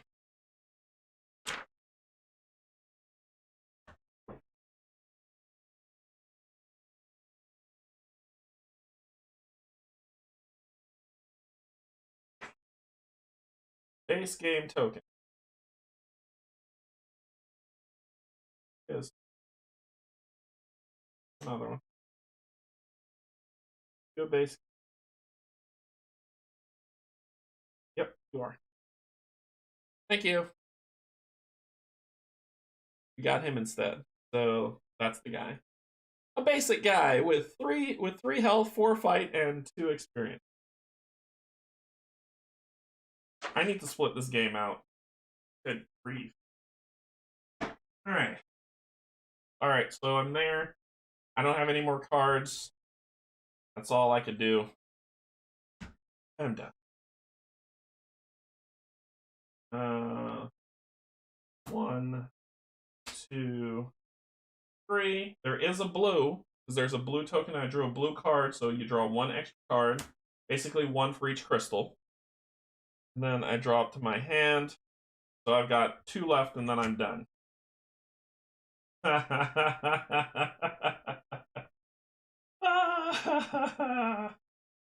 That's amazing. I could beat him. Let's do it. So I'm gonna win. No, I'm not. No, I'm not. I'm not gonna win at all. Thought you had 3 health. Ah.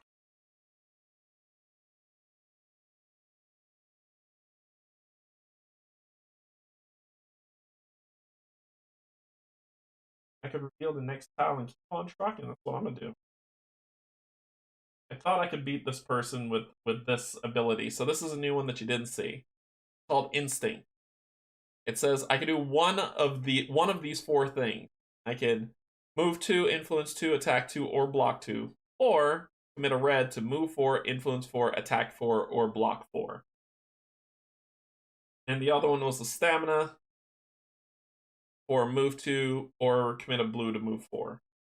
So what I was thinking, and this is where my thinking was bad, is I could move 1, 2 here and then fight that creature because I could block for 3 with my ability and then hit it and kill it. But no, I cannot. I cannot do this thing because he has 5 health, so I couldn't kill him. However, I could keep on trucking and reveal the next tile by doing this one, committing a 4, and doing it so it's 1, 2, 3, 4 to reveal that, which is all I can really do this round. So I'm gonna do that. Do 1, 2, commit to get that one, which is this. Has a monastery, a fight, and a mine, and a glade. That is that's tile 5. How much ever I have to do, -8. And we get another enemy, so I'll just grab one out of 10. Nope. Runaway expansion monsters. Might give me 5. Nope, you're a base gamer. You're a base gamer. So here we go. So this is a base gamer. He's got a lovely little symbol next to him. That symbol says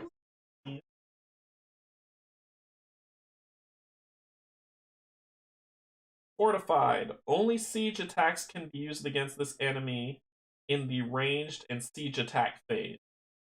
No attack at all if it also defends a fortified site. So what this says, and Brian Gazumi, please let me know if I'm wrong here. It says that if I'm going to do a ranged attack on this, only siege attacks. If I'm going to do a ranged attack on this, on the ranged and siege attack phase, I can only use siege attacks to hurt this creature. Otherwise, I need to block 3, and then I can just punch him in the face. And that's what that means.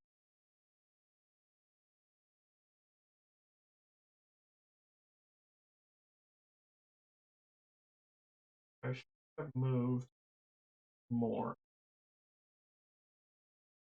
I should have used this instinct to do 5, 6 so I could stop on that mine, but them's the break. Alright. That's all I can do. Reroll this. Gold is wild. And I declare I don't have any more cards to draw, so I declare end of round. But they get 1 more go before that, so 1, 2, 3, and they're done too. So this is the end. This is the end of the round or the end of the day. Okay? When that happens, you take all your cards. I still am wounded, so that still stays. Shuffle them up. We move into fate round 2, night. Now you get to see a night fight.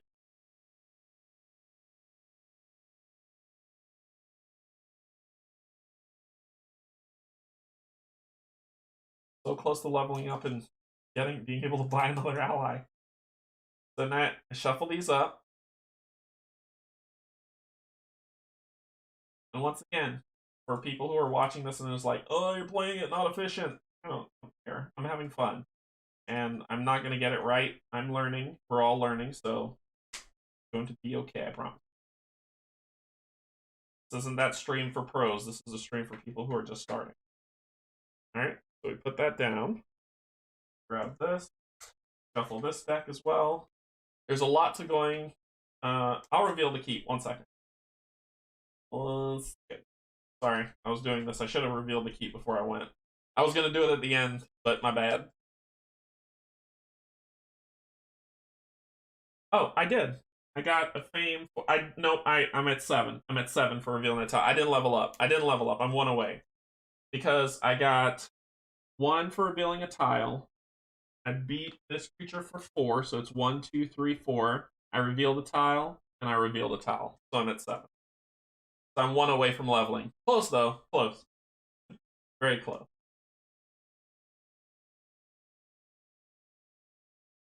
Okay.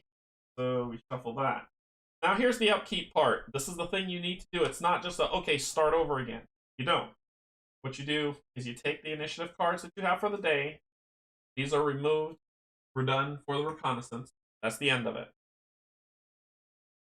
You grab the first card in the advanced tactic, and you look at the crystal.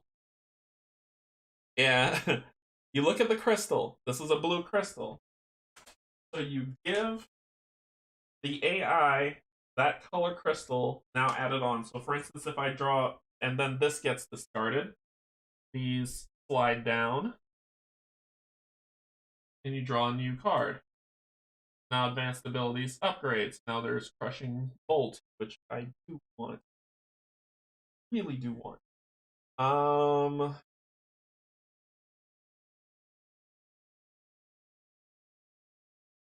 want to make sure that's it.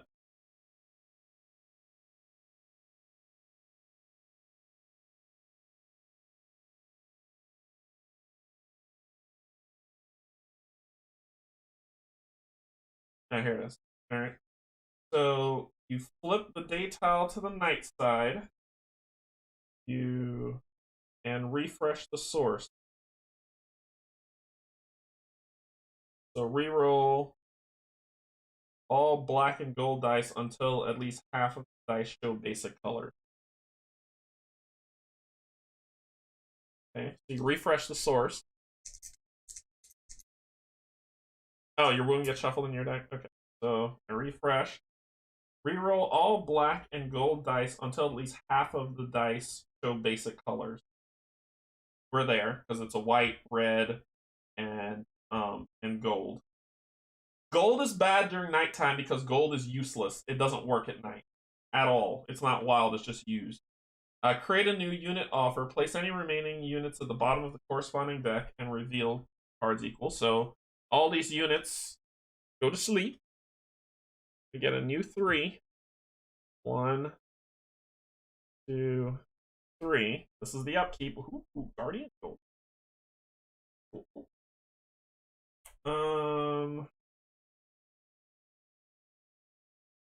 For every unburned monastery on the board, place 1 advanced action card in the unit offer. There's an unburned monastery on the board, so instead of 3, I'm gonna get an extra for another illusionist. This will get shuffled back in the deck. Refresh advanced actions and spell. Okay, spell offers as well. Okay, so I need to refresh. So Fireball's going away. I didn't get it. Would have been cool if I did. Should have taken that darn monastery.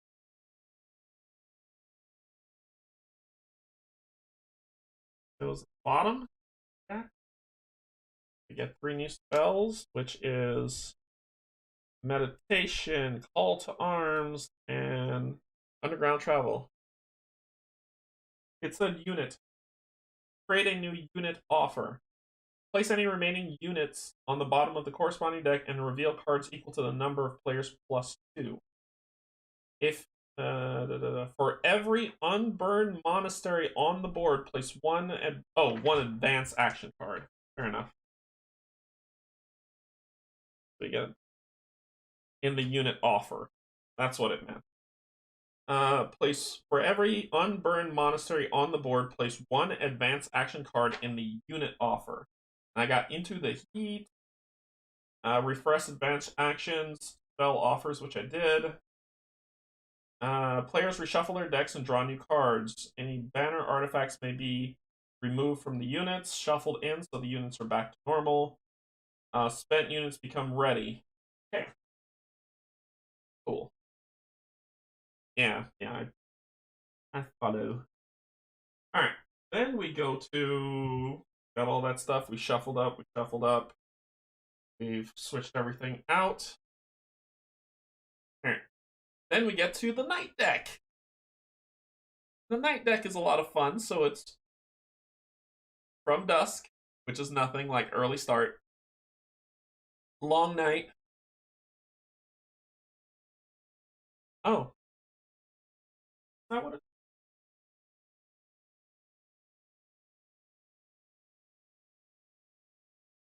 Yep. You are right. These two would be back on top. Fireball is now on the chopping block, basically. I'm learning. Like I said, the app spoiled me. It did all this for me. So this is where I'm gonna be a little shaky. So long night. One time this night, if your deed deck is empty, you may shuffle your discard pile and put 3 cards at random back on into your deed deck, then flip this card face down. Initiative 3, Mana Search, which is the same as the previous. Initiative 4, Midnight Meditation. One time this night, before any of your turns, you may shuffle up to 5 cards, including wounds from your hand, back into your deed deck, and then draw that many cards, then flip this card face down. Preparation. When you take this tactic, search your deck for any one card and put it in your hand, then shuffle your deck. Haha. Sparring power. Once before the start of each of your turns, choose one. Put the top card of your deed deck face down under this card, or flip this card face down and put all deed cards under it. So we're going to be going 1, 2, 3, 4, 5, 6. Which one do we want?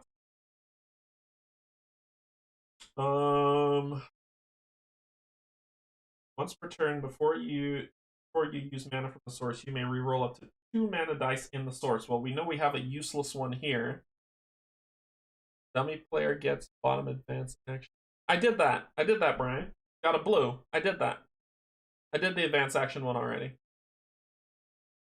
I just messed up the spells. That's already been done. You got a blue from this card up here. I did that one.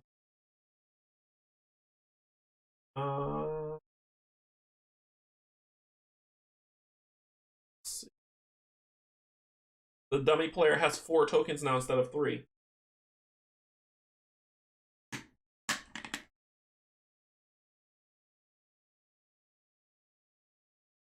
And a mana crystal from Burn Hell.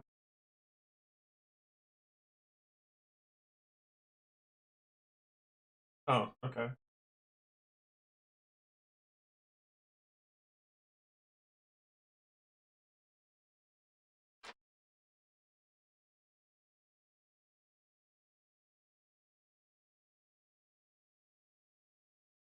Alright. One time this night, before any of your turns, you may shuffle up to 5 cards, including moves from your hand, back into your deck, and then draw that many cards, then put the card down. I don't know if I want preparation, but between Mana Search, Midnight Meditation. Don't put me in timeout. No, it's all good. You are making sure I don't screw up. Once per turn, before you use mana from the source, you may reroll up to 2 mana. I'm going to take this one because gold is useless to me. So I'm going to take Mana Search so I can re-roll at up to 2 dice. That means I could roll a die once and then roll again, or I could roll 2 dice altogether. So it's a little trick that you can do. Okay, so we shuffle these up, and we'll see what Wolfhawk gets. Huzzah!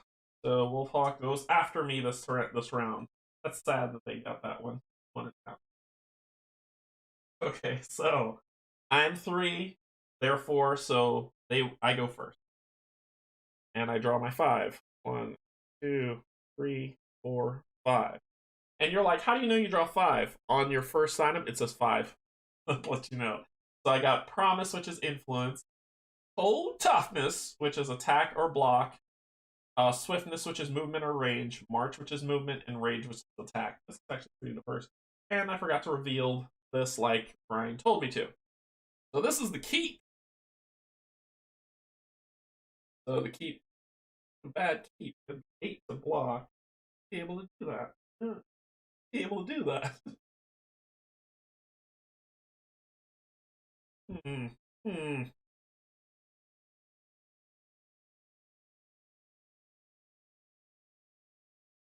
Hmm.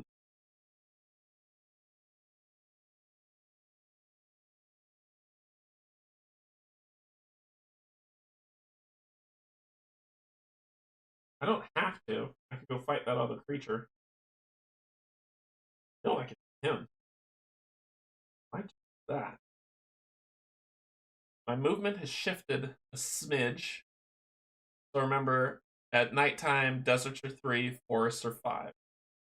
But these hills, the hills are 3. So I could actually reveal and fight. Ooh. Ooh, I could reveal level and fight. Ooh.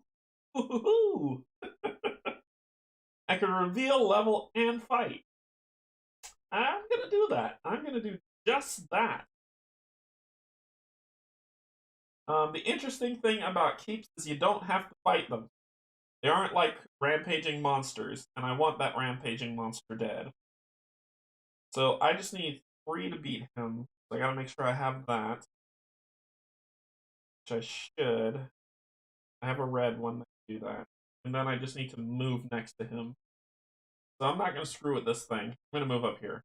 Maybe I might fight it next later, but not right now. So I'm going to do. I need 1, 2, 3, 4. Oh, sorry. 3, 4, 5. So 1, 2.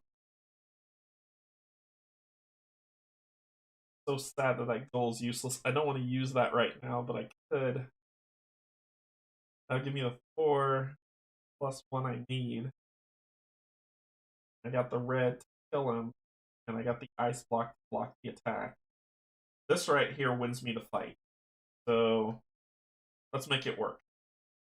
1, 2. I don't have a green, so 1, 2, 3. 1, 2, 3 plus 2 to reveal here. I use my whole hand to win this one. So 1, 2, 3. Stop here. Plus 2 to reveal the next token, which levels me. And I'm sick.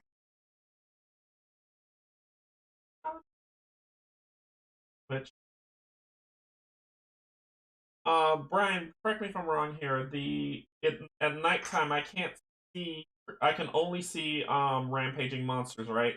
I can't see anything else, or can I not see rampaging monsters at night?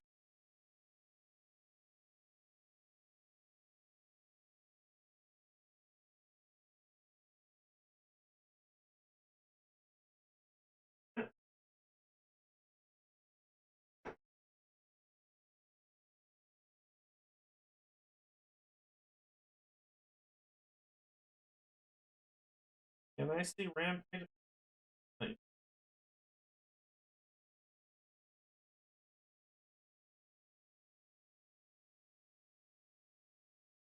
Remember, I have 2 days, 2 nights to find a city, or else I lose. You can see rampaging monsters. Okay. Alright. I got the handy dandy sheet I found that tells me what's a base game monster or not. You, sir, are not. You? Ooh. You. It's the same card I keep drawing, or the same token. How about you? Nope, you're not a base game monster. Yo, you're not a base. Wow, but you. Yep, you are. Okay, Ironclad. So they've got 3 with a lovely little symbol. I'll tell you what that means. They have 4 I got a block, 3 health, and they got a skull. All right, let's talk about those symbols. The fist at the top says physical resistance. Makes the unit less vulnerable to physical attacks of enemies and physical attacks of an. So all physical attacks, including cards played sideways, are inefficient. So basically, I have to hit this guy for 6. That's what this is saying. I gotta hit him for 6 to kill him. That skull says if unblocked, I get deal twice as much damage as the attack value. So if unblocked, he hits me for 8. If I can't block this 4. That's what that means. So he is out here. Okay. Then we're gonna fight. Fight! And it's a regular dude that we're gonna be fighting. Regular dude. I'm not gonna be range attacking him in combat. So it's just gonna be straight up fight. So it's 3 block, 3 to hit, 2 experience. And I did level up. So when I level up, basically I take this top one here and I flip it, and it becomes a new place where I can recruit people. So remember, we're alternating. So now my health is 3, my card draw is still 5. And now I can hold 2 people instead of 1. So we're fighting him. We're going to ice block for 3, so I block the 3 hit that he's doing. And then we're going to rage attack, burning my mana to make it a 4 attack on his 3, killing him. So he did. We get 1, 2 for beating him because it says at the bottom, and we gain 1 rep for cleansing the world of such trash. And that's me. That ends my turn, so let's do cleanup. So we're gonna re-roll this die. 2 golds, that's trash. Put this in discard.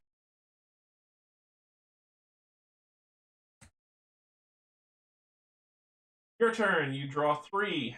1, 2, 3. It is a white. Because I have 2 whites, I draw 2 more cards. 1, 2. That was unfortunate.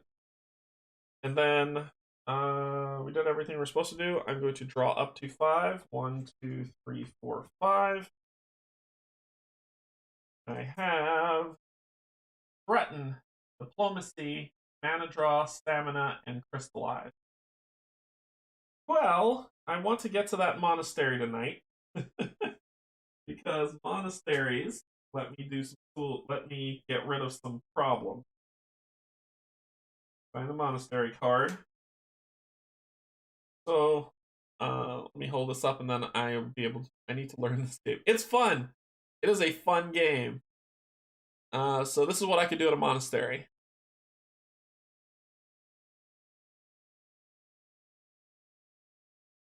And you can burn the monastery if you want, but I'm not going to today. So you'll get an artifact if you do. So I could recruit at a monastery. The magic familiars are actually available. Actually, these are expansion too. What the hell? You're not. Okay. I could recruit the illusionists at the monastery because they have the symbol. And if you want to see the symbol of the monastery, it's always up in the top corner, right here. All right, so we can recruit. We can heal, so you can buy 1 point of healing for 2 influence here. Cool. I could also reveal more of the map because remember it's 1, 2, 3, 4, 5. I could train when a monastery is revealed. Put the top card of the advanced action deck face up here. Advanced actions in the unit's offer can be bought at the monastery for 6 influence. Well, now I could swing that. I could swing that. I can actually get that. Hey! I'm going to be getting into the... Okay. And then you can burn a monastery if you want. If you want to rampage and pillage. You can try to burn a monastery as your action for this turn. If you do, you get reputation -3. Draw a random violet enemy token to fight. Your units cannot help in this. If you defeat the monastery, mark the space with your shield and get an artifact card. The monastery is now destroyed. Whether you defeat the enemy or not, discard it afterwards. Next time, a new token will be drawn. That's what you can do in a monastery. Well, I'm going to do a couple things here. I can buy that card into the heat for the monastery being there for 6 because I've got 4, 5, 6, but I need some movement. Get there. First, use one additional source this round. Okay.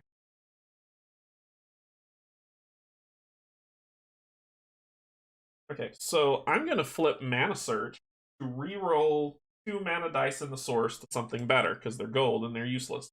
Reroll this first one. Hey! And I'm going to reroll the second one. Alright, stuff I can use. Oh, this is fantastic. Oh, this was almost fantastic. Nope, this is still fantastic. Okay. So, watch my play. 1, 2, 3, 4. Get me here. 5, 6. I can't buy anything around if I do that. Shoot! Barn blasted. I need 6 to see that next tile. I could do it next round.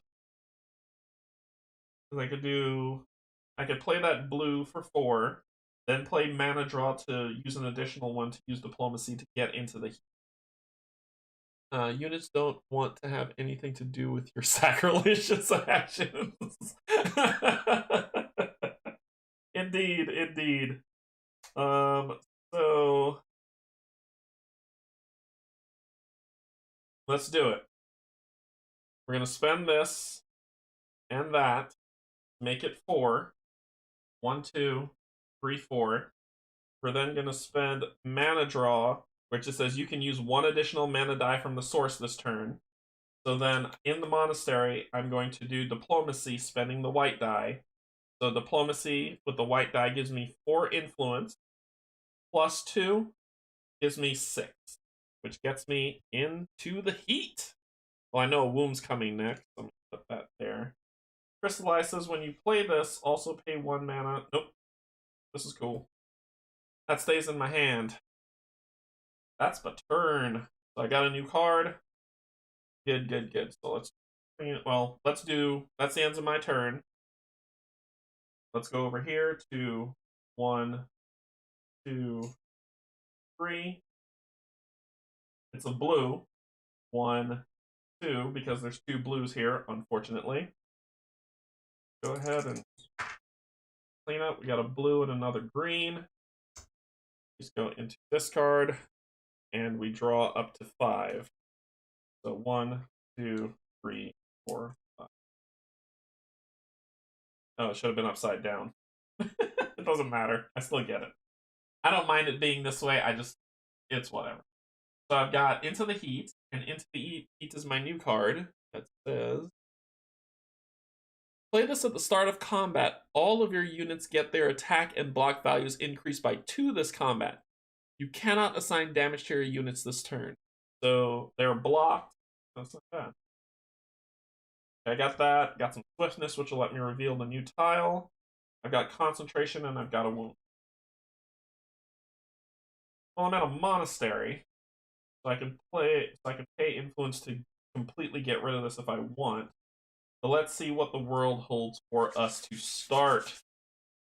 I don't have enough influence to recruit. I did. I don't anymore. So I would have gotten the illusionist. Alright, so I'm going to spend 2 to reveal the next one, which would get me that. This number 7 is another monastery. And oh, there's a lot of stuff to cover. Sure, I don't pull any ones. So we've got a tomb that we can go to. Take this up. Right. It's nighttime, so I know I can't see what's in there until I go down there, so I'll wait. But here, got a monster, which is there's a lot of advancement. How about yep. So Wolf Rider. Yep, and another advanced action. You are correct. The Wolf Rider comes out. So it is 4 health, 3 to hit, and 3 experience. It has Swift. So there we go. And because another monastery was revealed this way, that means another card comes from here, goes on here, which is dodge and weave, bob and weave, bob and weave. What's really cool is I can also spend another 2 to reveal this on my next turn, which is cool. If I had the forethought, and this is where planning and strategy comes in, that really helps. This is the thinking, right? I'm new, so I don't know this, but now that I see this, this is something to think about. I landed on this tile and I stood here. If I spent 2 to move, or 2 to reveal, I reveal 1. If I spent 2 more, or 4, I could actually reveal 2. And I didn't think about that because I just didn't think of it. So now I can, because remember, we're going in a cone, so it's 1, 2, 3, 4, 5. I could have revealed 2 tiles instead of 1. Didn't think about it. That's okay. Life goes on. But from now on, whenever you think about your positioning and how you could reveal these tiles. So I've revealed 7 of the 8 base, and then remember, there's a little bit more to reveal to see how I get. But that was my movement. I just got to live with how that is. However, I'm going to get rid of this wound because Monastery says I could spend 2 influence to get rid of wound. And I'm going to spend Crystallize and Concentrate as my 2 to get rid of 1 point of to get 1 point of healing, which gets rid of that card. And that's my turn.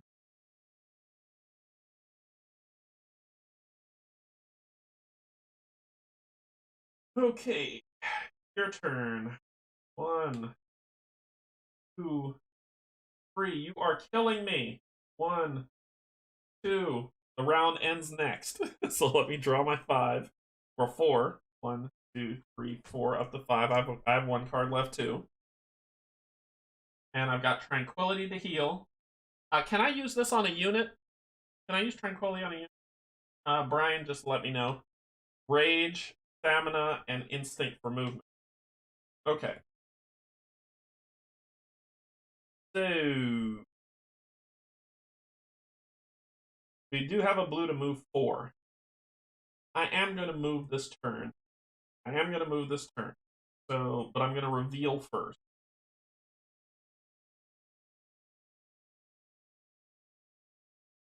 So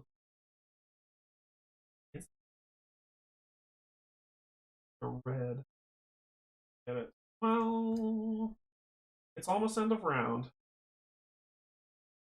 I'm going to spend Tranquility to draw my last card. What it is. March. Okay. So I'm going to move.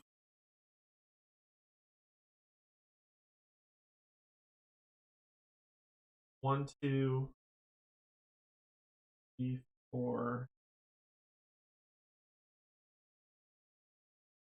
6. I'm going to do that. Move 8. This is almost the end of the day. Move 8. My unit is level 1. Unit's level 1. But I did it to draw the card anyway. I'm just curious for sake if I can use Tranquility to heal. So I'm going to move 8 this round. 8. Ah.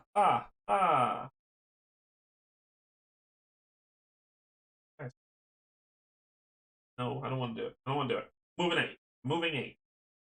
So I'm doing spending this spending March, using a green to move 4, so 4, 5, 6, and then spending this for 7, 8. So 2 to reveal. Oof. Could have been a worse card.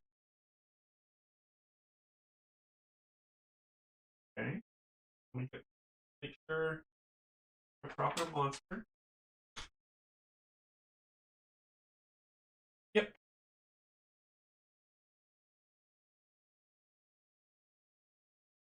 2 healing. Okay, 2 healing points per level. Gotcha.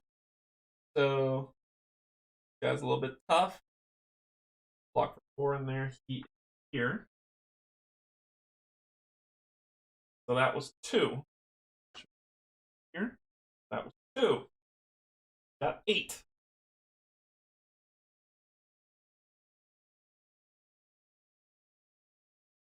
Such a bad idea, but let's bad idea. So that was 2, 3, 4, 5, 6, and then revealed. And I'm passing this monster, which means we're going to get into a fight, but I'm doing a reveal. So it's 2, 3, 4, 5, 6, 7, 8 to reveal. So 2, 3, 4, 5, 6, 7, 8 to reveal. The desert time. Not what I thought it would be. I was hoping it was a city. So I could win this, but it's not. And it's another monastery, which pulls another one. Let me take it in order. Take it in order. This is a dungeon. There's no dungeon tile. I've never gone into one. That's a dungeon, but it's getting harder because now we're at the end of a round where my movement of 3 would help. It would be great, but it goes up 1. Alright. I'm not moving past him, so I actually don't have to fight him. I actually don't have to fight him this round because I'm not moving past him. Yeah, I'm not moving past him, so I don't have to fight him this round. Whew, that was close. I would have died. So that ends my turn because it was here 1, 2, 4, 5, 6, 7, 8. Yep. So I'm right next to him. I'm not moving past him. We don't have to fight this round. Ugh. It is a tomb or a core tile. Yeah, but I don't have. I don't have. I got this.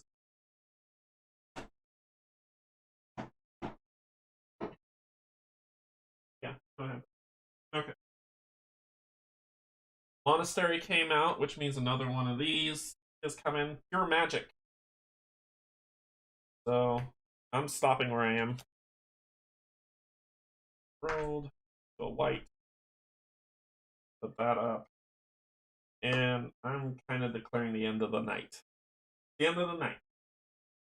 And no, I'm declaring end of round. They go, they try to go, nothing happens. Nighttime's over. Alright, so we gotta do the thing. We gotta do the thing. Alright, so prepare for day. Flip the day board, flip this over to the day board first.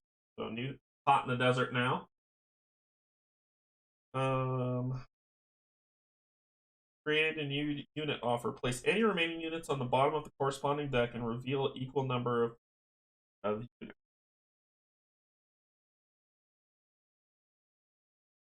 Place any remaining unit. Yep, so we get a whole new set of units. We get some more thugs, some crossbowmen, and some foresters. Okay. Every unburned monastery on the board, place 1 advanced card in unit offer. So these change too.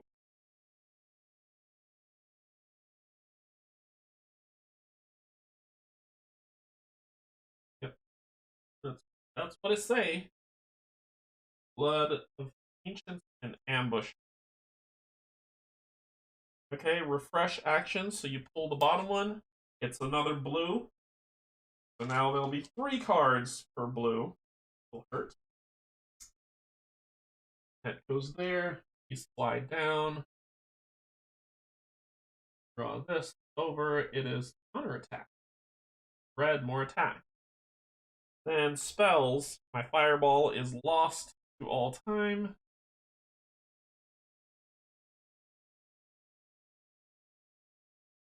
Get a new one, which is Call to Arm. Okay. Then units become ready. Abilities become ready. Then we draw initiative. Daytime, so I reshuffle all of this foolishness. I've got 2 new cards in my deck. I'm about to get a third. Counterattack seems cool. Get an additional attack 2 for each enemy block this turn. Ooh. Counterattack might be my friend. Okay, ruins tile next. Oh, yeah. Didn't see it. Sorry. I didn't see it from my perspective. Thanks, Brian. Like I'm looking at it from where I am. I didn't even see it. This is why y'all get to see cool stuff. All right. That shuffled.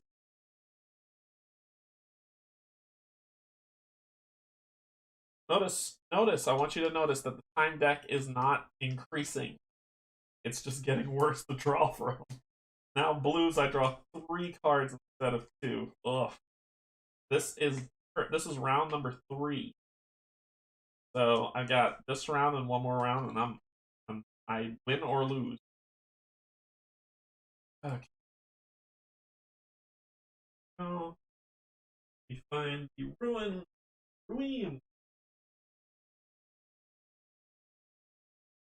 Make sure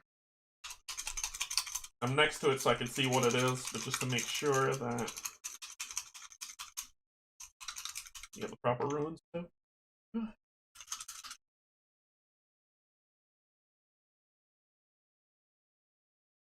Yes, you are. You're a basic.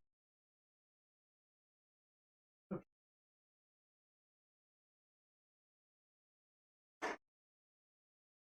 ruin. This is a ruins token Brian's talking about here. Yeah. And since we're next to it, we should be able to see it, which is this. And this says it's a base game ruins enemy. But it's at ruins. I'd have to go into the ruins to deal with it, and I don't want to. Cover that fun on your own. Alright, so then we get rid of the knight. Those are removed from the game. Come back out with the day ones that we have left, which is 1 early bird, 3 mana steal, 4 planning, and 6 the right moment.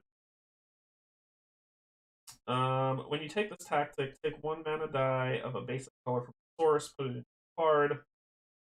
I may use it if you do re-roll it at the end. Oh, I'm supposed to re-roll these. Sorry. Got a red, 2 green. Planning. At the end of each turn, if you have at least 2 cards in your hand before you draw as if your hand limit is 1. 1 time this day during the turn, I'm going to pick planning. I'm going for number 4.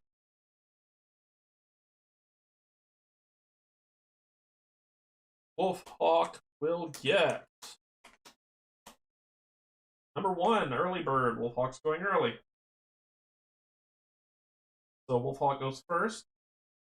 1, please don't be a blue. 2, please don't be a blue. 3, it's a blue.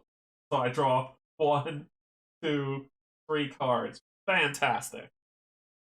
1, 2, 3, 4, 5. Drop the 5. Fantastic. So I have concentration, cold toughness. Okay. Rage, instinct, and diplomacy. All right. We're gonna fight this creature because if we run past it, it's gonna punch in the face. So again, what that just mean? All attacks against this card are inefficient. Okay, so I need to block 4 and hit it 6.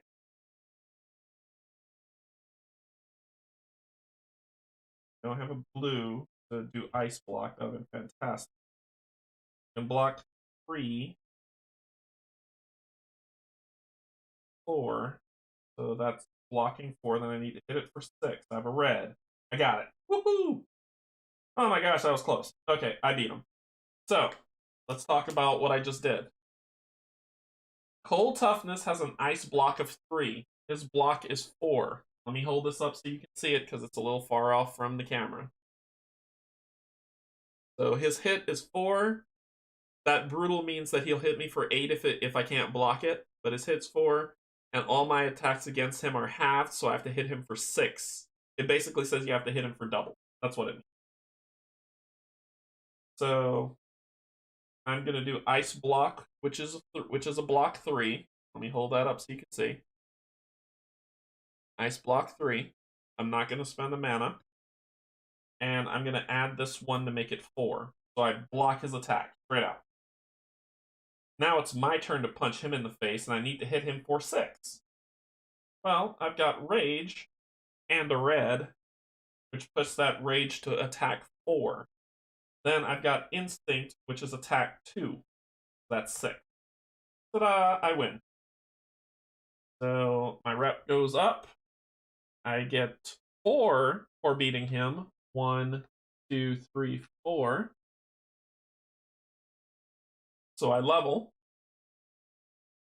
And let's do this in turn. So I level. I beat him, I got 4, which means I get a new card from here. The Advanced Action Group, not from the Monastery set, but from the Advanced Action. So I'm going to pick up... Contra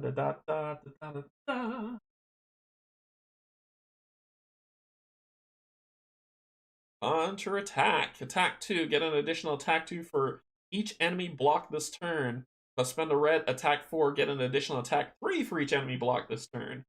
So if I block an enemy, I get, this is basically a 7 attack with a red. Hey, I'm gonna pick that. Yeah. That's gonna be my new friend. And Field Bash is next, which I really do want that one too. Okay, so let us go to bed, which yeah. Shuffle. Don't forget your block. Oh, I know. I'm getting there. So that's white. This discard, and then we deal with the second half of our upgrade. We grab 2 from here, 2 from here, and what's really cool is now you get to grab 1 from here. So you get to grab 1 from the AI and select out of 3 this time. You shuffle up the AI's 1, their upgrades. Oh, and my block tile. Yeah, you're right. I could have blocked with my block tile. I see what you mean. I thought you meant this upgrade. Yep, you're right. Alrighty. So I grab the top one of that. So, got some stuff to show you. And I need to be able to read what they are. So let me get what they are so I can do this one.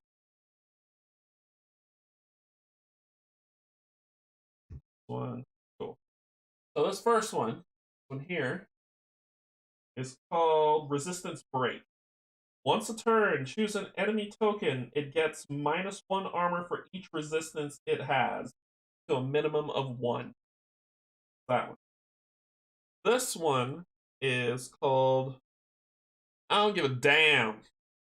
It says, once a turn, 1 card played sideways gives you +2 instead of +1.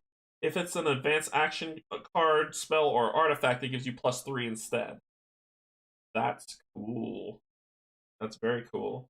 And then I get to choose between or, not and, but or, hers, which is this one. Hey Ryan, what's going on? This one is Hawkeyes. Once per turn, move 1. In addition, during the night, exploring costs 1 move less. During the day, you may reveal garrisons or fortified sites at a distance of 2. That's that one. Well, I'm going for I don't give a damn. So I'm going to be taking that upgrade. and I lose this one. Nah, lose access. Oof. Okay. Did all upgrades. I got my upgraded cards. I draw up to 5. 1, 2, 4, 5.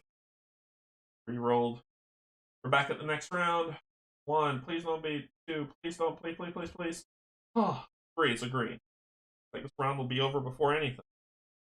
Okay, how can I do this? Moving on, these hills cost 3.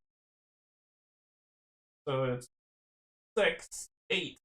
I need 8 to reveal the next tile here. Or I need 3, 5, because it's daytime. 6, 7, 5, 8. So 10 to go that way. 10 to go this way, which means a fight. Or 3, 6, 7, 8 to go that way to reveal the tile. Remember, I'm trying to find a city. I've got 1 night left. Okay, so I can do 4, 5, 6, 7, 8. I'm looking for the city to win. This is such a bad idea, but whatever. So I'm going to do March. I had 1 card left in my hand, not 2, so I couldn't draw up, so that didn't work, because I was watching that. So I've got March with 4, with the green, 5, 6, 7, 8. Because I need to find it. I needs to find it. So this is 3, 6, 7, 8. Let's see what we got. Oof. Oof. So this is the city card. Oh, this is so bad. So this is what I drew. That. Yay. I'm not going to go this way, but just to let you know, there's a mage tower here. There's a ruined city here. There's a very elite monster here. And you got to kind of go around the cards to get to that because there's a wall that's there. I can siege it. And there's a camp here. So I got to see what that camp is. Don't know what the camp is.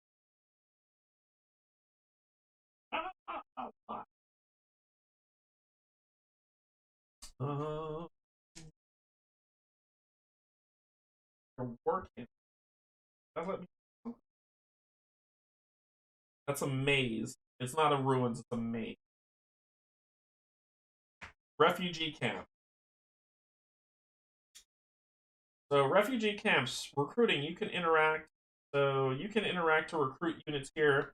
For purpose of recruiting, you may consider this to be any of the depicted sites.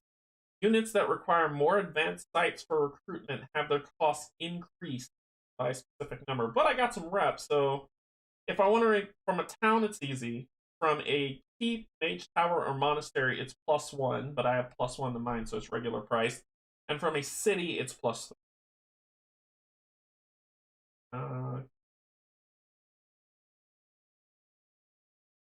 So I need to reveal the last tile. And it's probably going to be at night when I do it. So let's do cleanup. So I got another green. I used everything in my hand to do that. Oh, this is going to come down to the wire. 1, 2, 3, 4, 5. Oh, and I revealed the tile, so I get it. Okay.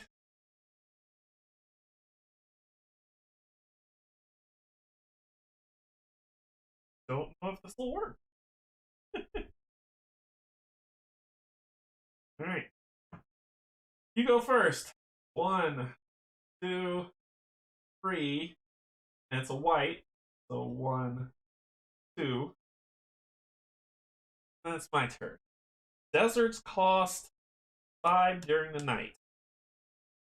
Oof, and oof.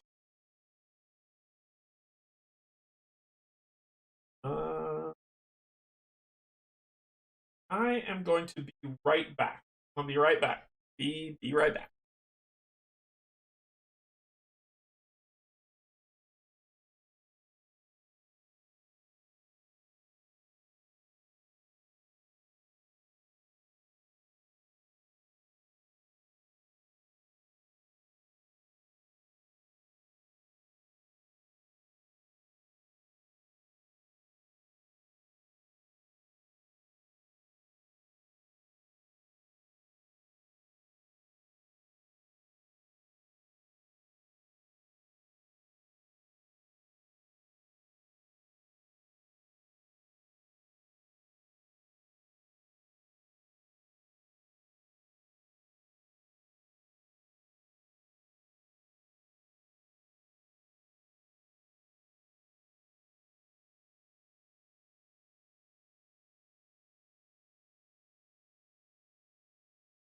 Okay.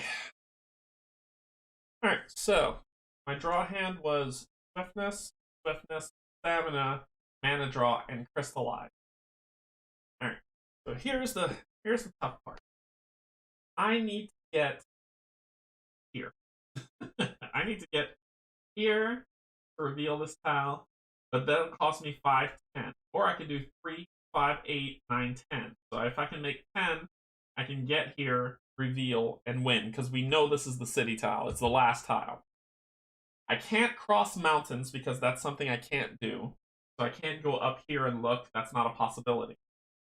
So the only way to do this is either to go this way during the day or wait till nighttime, which is the final round, and then do 3, 6, 7, 8. So swiftness is 2. Swiftness is 2. Stamina is 4. That's 4, 5, 6, 7, 8. But I don't have a blue, right? Working on it. And then 2 would have been 9, 10, which I would have won. But I don't have a blue to make that work. So what am I going to do? What am I going to do? I'm going to do Crystallize. Crystallize says when you play this, also pay 1 mana of a basic color. Gain a crystal of that color to your inventory. Oh. Or I could do Mana Draw. Take a mana die from the source and set it to any color except gold. Gain 2 mana tokens of that color, but do not re-roll this die when you return it to the source. So I can get... Won't be enough this round. I can win this. It's just next round. I'll win. So I'm going to do that. So actually, I don't have blue to pay. You can use 1 additional mana die for take a mana die from the source, set it to any color except gold. Gain 2 mana tokens, which means I have to use them this round or they're gone. You know what? I know what I'm gonna do. I got this. I got this. I don't have to use that. I need...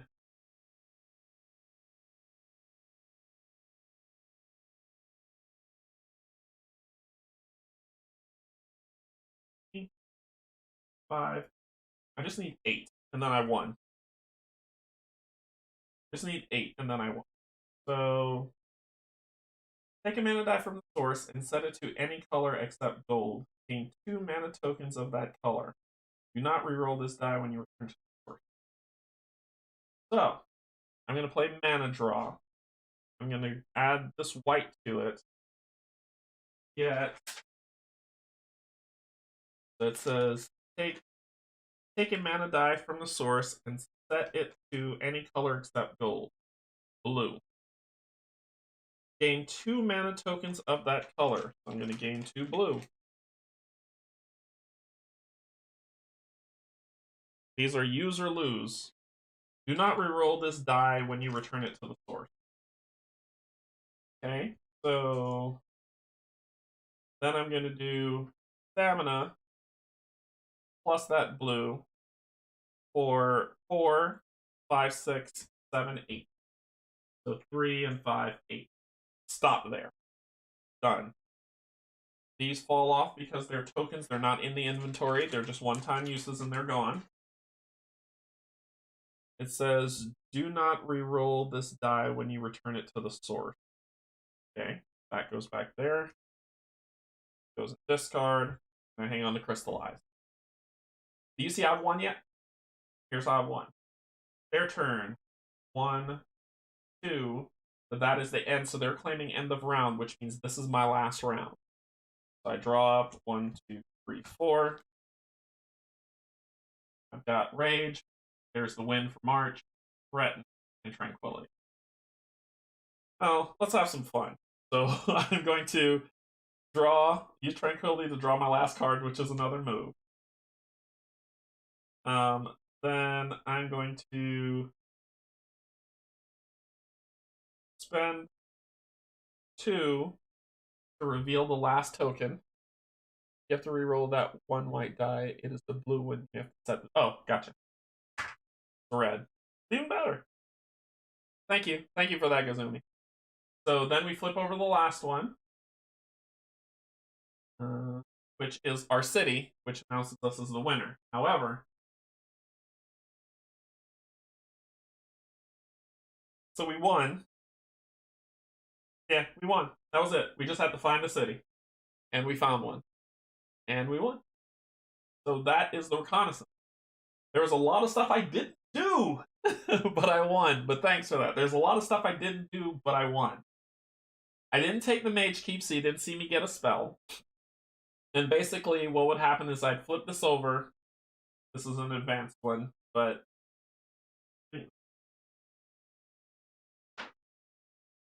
no, it's not. This is a base one.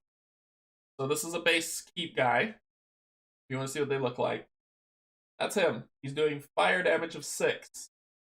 So what does that mean? Fire damage? Well, only ice and cold fire blocks are efficient. Everything else is half. So if I had a regular block of 6, it would be 3. Basically, regular blocks would have to turn into this. So if my ice block, which was 5, I would have to play that for 5. And then I'd have to play 2 more to make it 6. And then I would have blocked, but then I have to hit him for 5, but then he's got this red fire symbol. That says all fire attacks are inefficient against him, so I have to make sure I don't use fire attacks like spells to hit him. If I killed him, I would have gotten this 1. What ends up happening is you put your token on here saying that you claim the mage tower. You lose 1 rep because you destabilize the area, and then you get to pick one of the spells in play to go onto your deck and use spells. Spells are super important. They are very strong. I beat this first one without any, but I had spells in the last one, and I was doing it was a good feeling to be casting spells, because spells at Fireball 7 damage out the bat. So one thing to kill while I just need to block and then burn them down. All these different spells do different things, which are great. What else we got? There is the keep. Once you beat the keep, defeating a keep, you lose rep. You lose 1 rep because you destabilize the area. And then you get experience based on how much the keep is. You get your token on the keep, and it becomes your keep. So you're taking over the world. So you've got options in Mage Knight. You are not always the hero. You can burn towns as you go pillaging and plundering, destroying towns. You can burn monasteries to get artifacts. I burned a monastery in my playthrough with Brian and Dan, and that got me an artifact that was super powerful. So the artifacts are really great to get. So there's the burning monasteries to get an artifact first. Not. There is the catacombs that are here that provides harder monsters to fight, but you get bigger rewards. There is the dungeons that you dungeon crawl through that gives you even more rewards. And the city that's here, because the reconnaissance just said find a city within 3 days. I found the city on the 3rd day, so I'm good. But I could, in later games, I can burn that city to the ground. Like, you don't have to play the hero in Mage Knight. You can play the villain. You can do both. It's in between. You can play however you want to play. Great replayability there. You can determine how you want to play. Anyway, the cards themselves, great replayability on the deck builder, because I had thugs, I had some shielding that I could have used, but I didn't think about it, and that's what Brian was reminding me of. But as I get more allies, those allies can help block fight. Like, they can take care of, okay, I'm going to block the attack from this creature with my ally, and then I'm just gonna mess it down with my hand. So I didn't always have to block this creature here. It hits for 3. I could just say I'm gonna use my thug to block. But let's say it had swift, so I had to block for 6. Cool. I'm gonna do my thug to block for 3, and then I'm gonna flip this to block for 6, and I still have my whole hand to fight this creature, which I could kill him. That's what I was thinking of doing. I was like, let me just clear this board, which I could have. Honestly, I could do it now. I could say, I'm blocking for 3 with my thug. I'm blocking for 3 with this for the 6 for the swift. And then I gotta hit him for 4. Okay. That and a red. He's dead. I get that. I get influence pushed up. He's dead. And I get 3, which would have been 1, 2, 3, taking me to 21, clearing that guy off the board. So the strategy comes in that's really the heart of this game, and the fun of it is you will never ever play the same game twice. Never. Because you have your deck, but the units differ every game. The spells differ every game. The advanced actions differ every game, and the same thing for the artifacts. So the only thing that stays consistent when you play this game is your starting hand. Everything else is different. The monsters you face is different. How you decide to move on the board is different. I took a straight approach to find the city. How you do that is completely different. The keeps that you find, the different things that you find, all different. When you play Conquest, this is just a reconnaissance first scenario of the game to introduce people to the game. When you play Conquest, it gets even crazier with the different things you can do. By far, I understand why this is the #1 solo game. The rules are the same, but every playthrough is different. I'm sure people who know this game really well could tell me 10 billion ways in which I could have done something completely different to be more efficient at getting to this castle. I'm sure there was a possibility of it, and I didn't play it as efficient as possible. I don't care.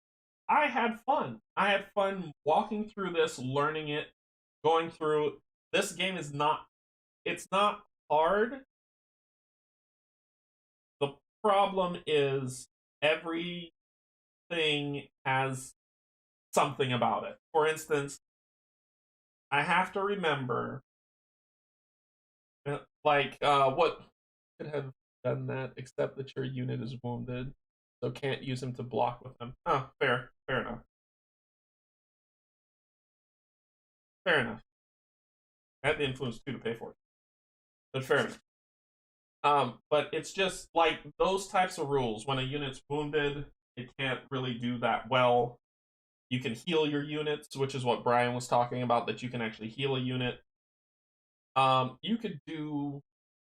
This is for your story to write, and that's why this game is #1. It's not thematic #1, I believe, because like I think it could get a little weird when it goes to, oh, it's a keep.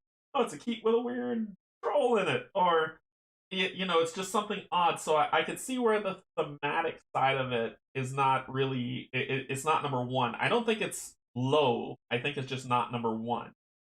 Um, Actually, I'm curious. What did it get on Board Game Geek for thematic? Very curious. Wait. What did it get? Thematic number 14. We got 14 thematic. And I think it's because the story could get a little, like, if you try to make up a thematic story of why this guy's doing what he's doing, it might get a little weird. And you're like, I need this monastery so I won't burn it down, but I burned every other monastery. Or there are 2 monasteries next to each other. I burn one down and the other one's like, hey, come heal with us. Or, I don't know. You can do heresy or not. But the versatility in it is no game will ever be the same game twice. I'm seeing that now because this is the 3rd time. This is the 4th time I played this game, and at all 4 times it was a different experience. It was a different reveal. It was a different way to get to the castle. The castle itself, if you want to lay siege to the castle, you can and beat it, and it become your castle. If you want to help them, you can. This is how we all learned it. My first play was very much like yours. Yeah, it's a fun game. See, if Steven's still on, Steven, I think that's why I think this game is for you. You love this stuff. Like, I like it. I have a lot of fun with this, and I want to see more. I want to understand. I understand the base rules. I mess up here and there. Life goes on, but I want to understand more because I want to see what happens when I'm not held to a timer. Maybe you're always held to a timer in solo mode. Let's see. The next one is Conquest. So that was first reconnaissance. The next scenario is Conquest. When all cities are conquered, all players, including the one who conquered the last city, have one last turn. Is there a solo variant? No, there's not in Conquest. Where is the solo variant? Solo Conquest. Yes, there is. Solo Conquest. 3 days and 3 nights. 6 rounds. So solo Conquest, you're on a timer. And I'm pretty sure you have to be because you could just walk this board after a while. When all cities are conquered, you have one last turn. The dummy does not. The dummy player does not. So solo Conquest has a timer. Let's see about solo mode for.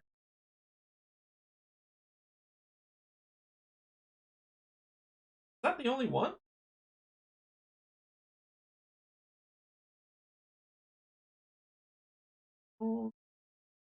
There is Reconnaissance to teach you, and then there's Conquest to. Well, that's a different game of itself every single time, so that kind of makes sense. That solo Conquest is basically you have to lay siege to all these cities, and I think there are 4 of them. So you have to find all 4 cities. You have to find them. So there's 7 countryside tiles, 2 core city tiles, 2 non-city tiles.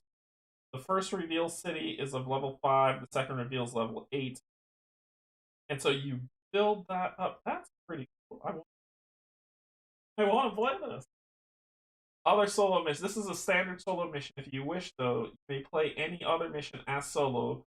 Just use similar setup modifications and special rules. Okay. So you can do First Reconnaissance, Solo Conquest, Blitz, Solo, Mind's Liberation, Druid Knights, Dungeon Lords, Conquer and Hold, and One to Return. So you can do all the scenarios of the base game. Then, because you saw me pull in stuff before, you always have a timer. But when you learn the card abilities and how they interact, yeah, the game really shines. There is an expansion book that has more missions scenarios for you to play. Like I said, I got the if you're gonna buy this game, buy the Ultimate Edition. It comes with everything. It comes with, and I think it's well worth the money. So you've got, yep, this has solo missions too. Life and Death solo. Type solo.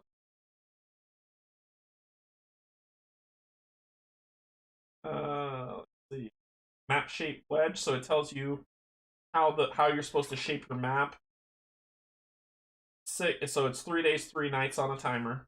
You can go through and play this. This is cool. I like this a lot.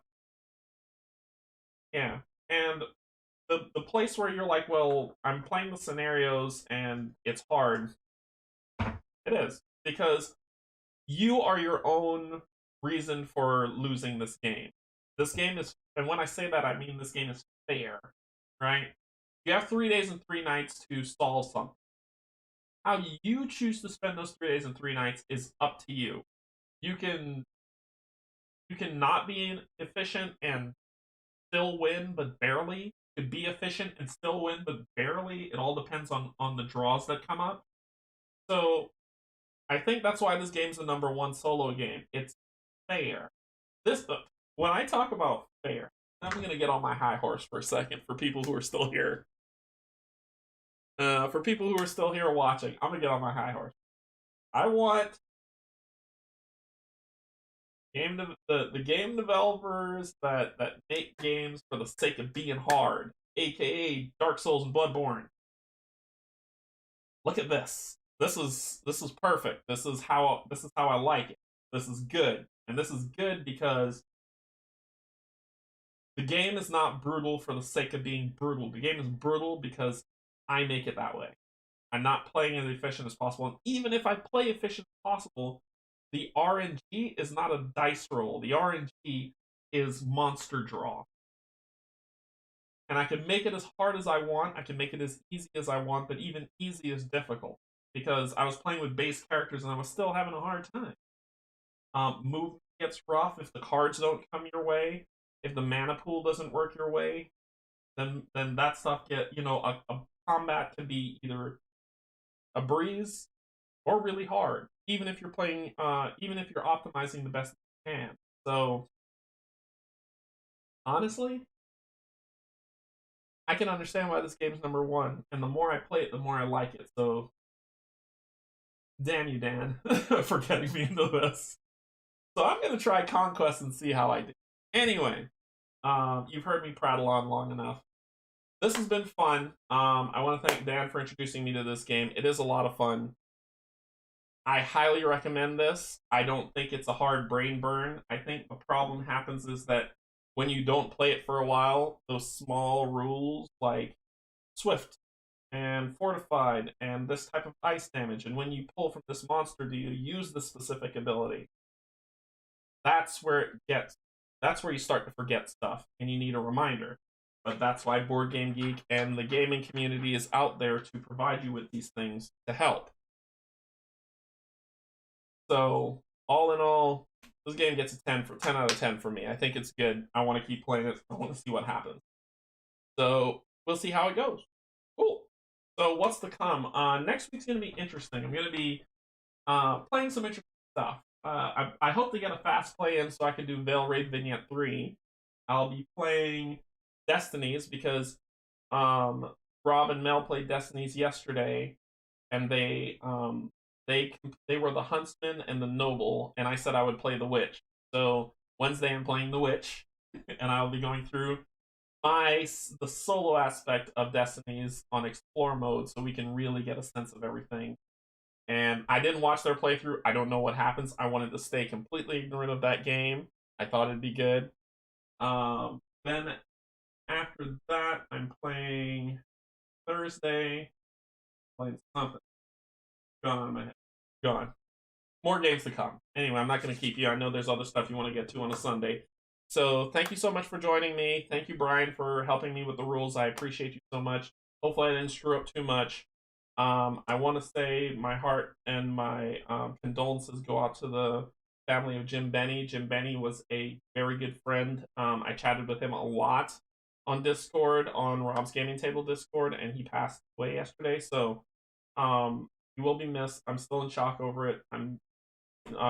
Rob and Mel from Rob's Gaming Table have been awesome, and they're sending the family a card. So just another wonderful member of the community passed, and I just want to say, my heart, well wishes, and prayers go out to the family in this time. So, okay, I'm gonna close out with that. Not talk anymore because I'm gonna get sad. I will see y'all next time. Take care of yourselves and for comment. Bye.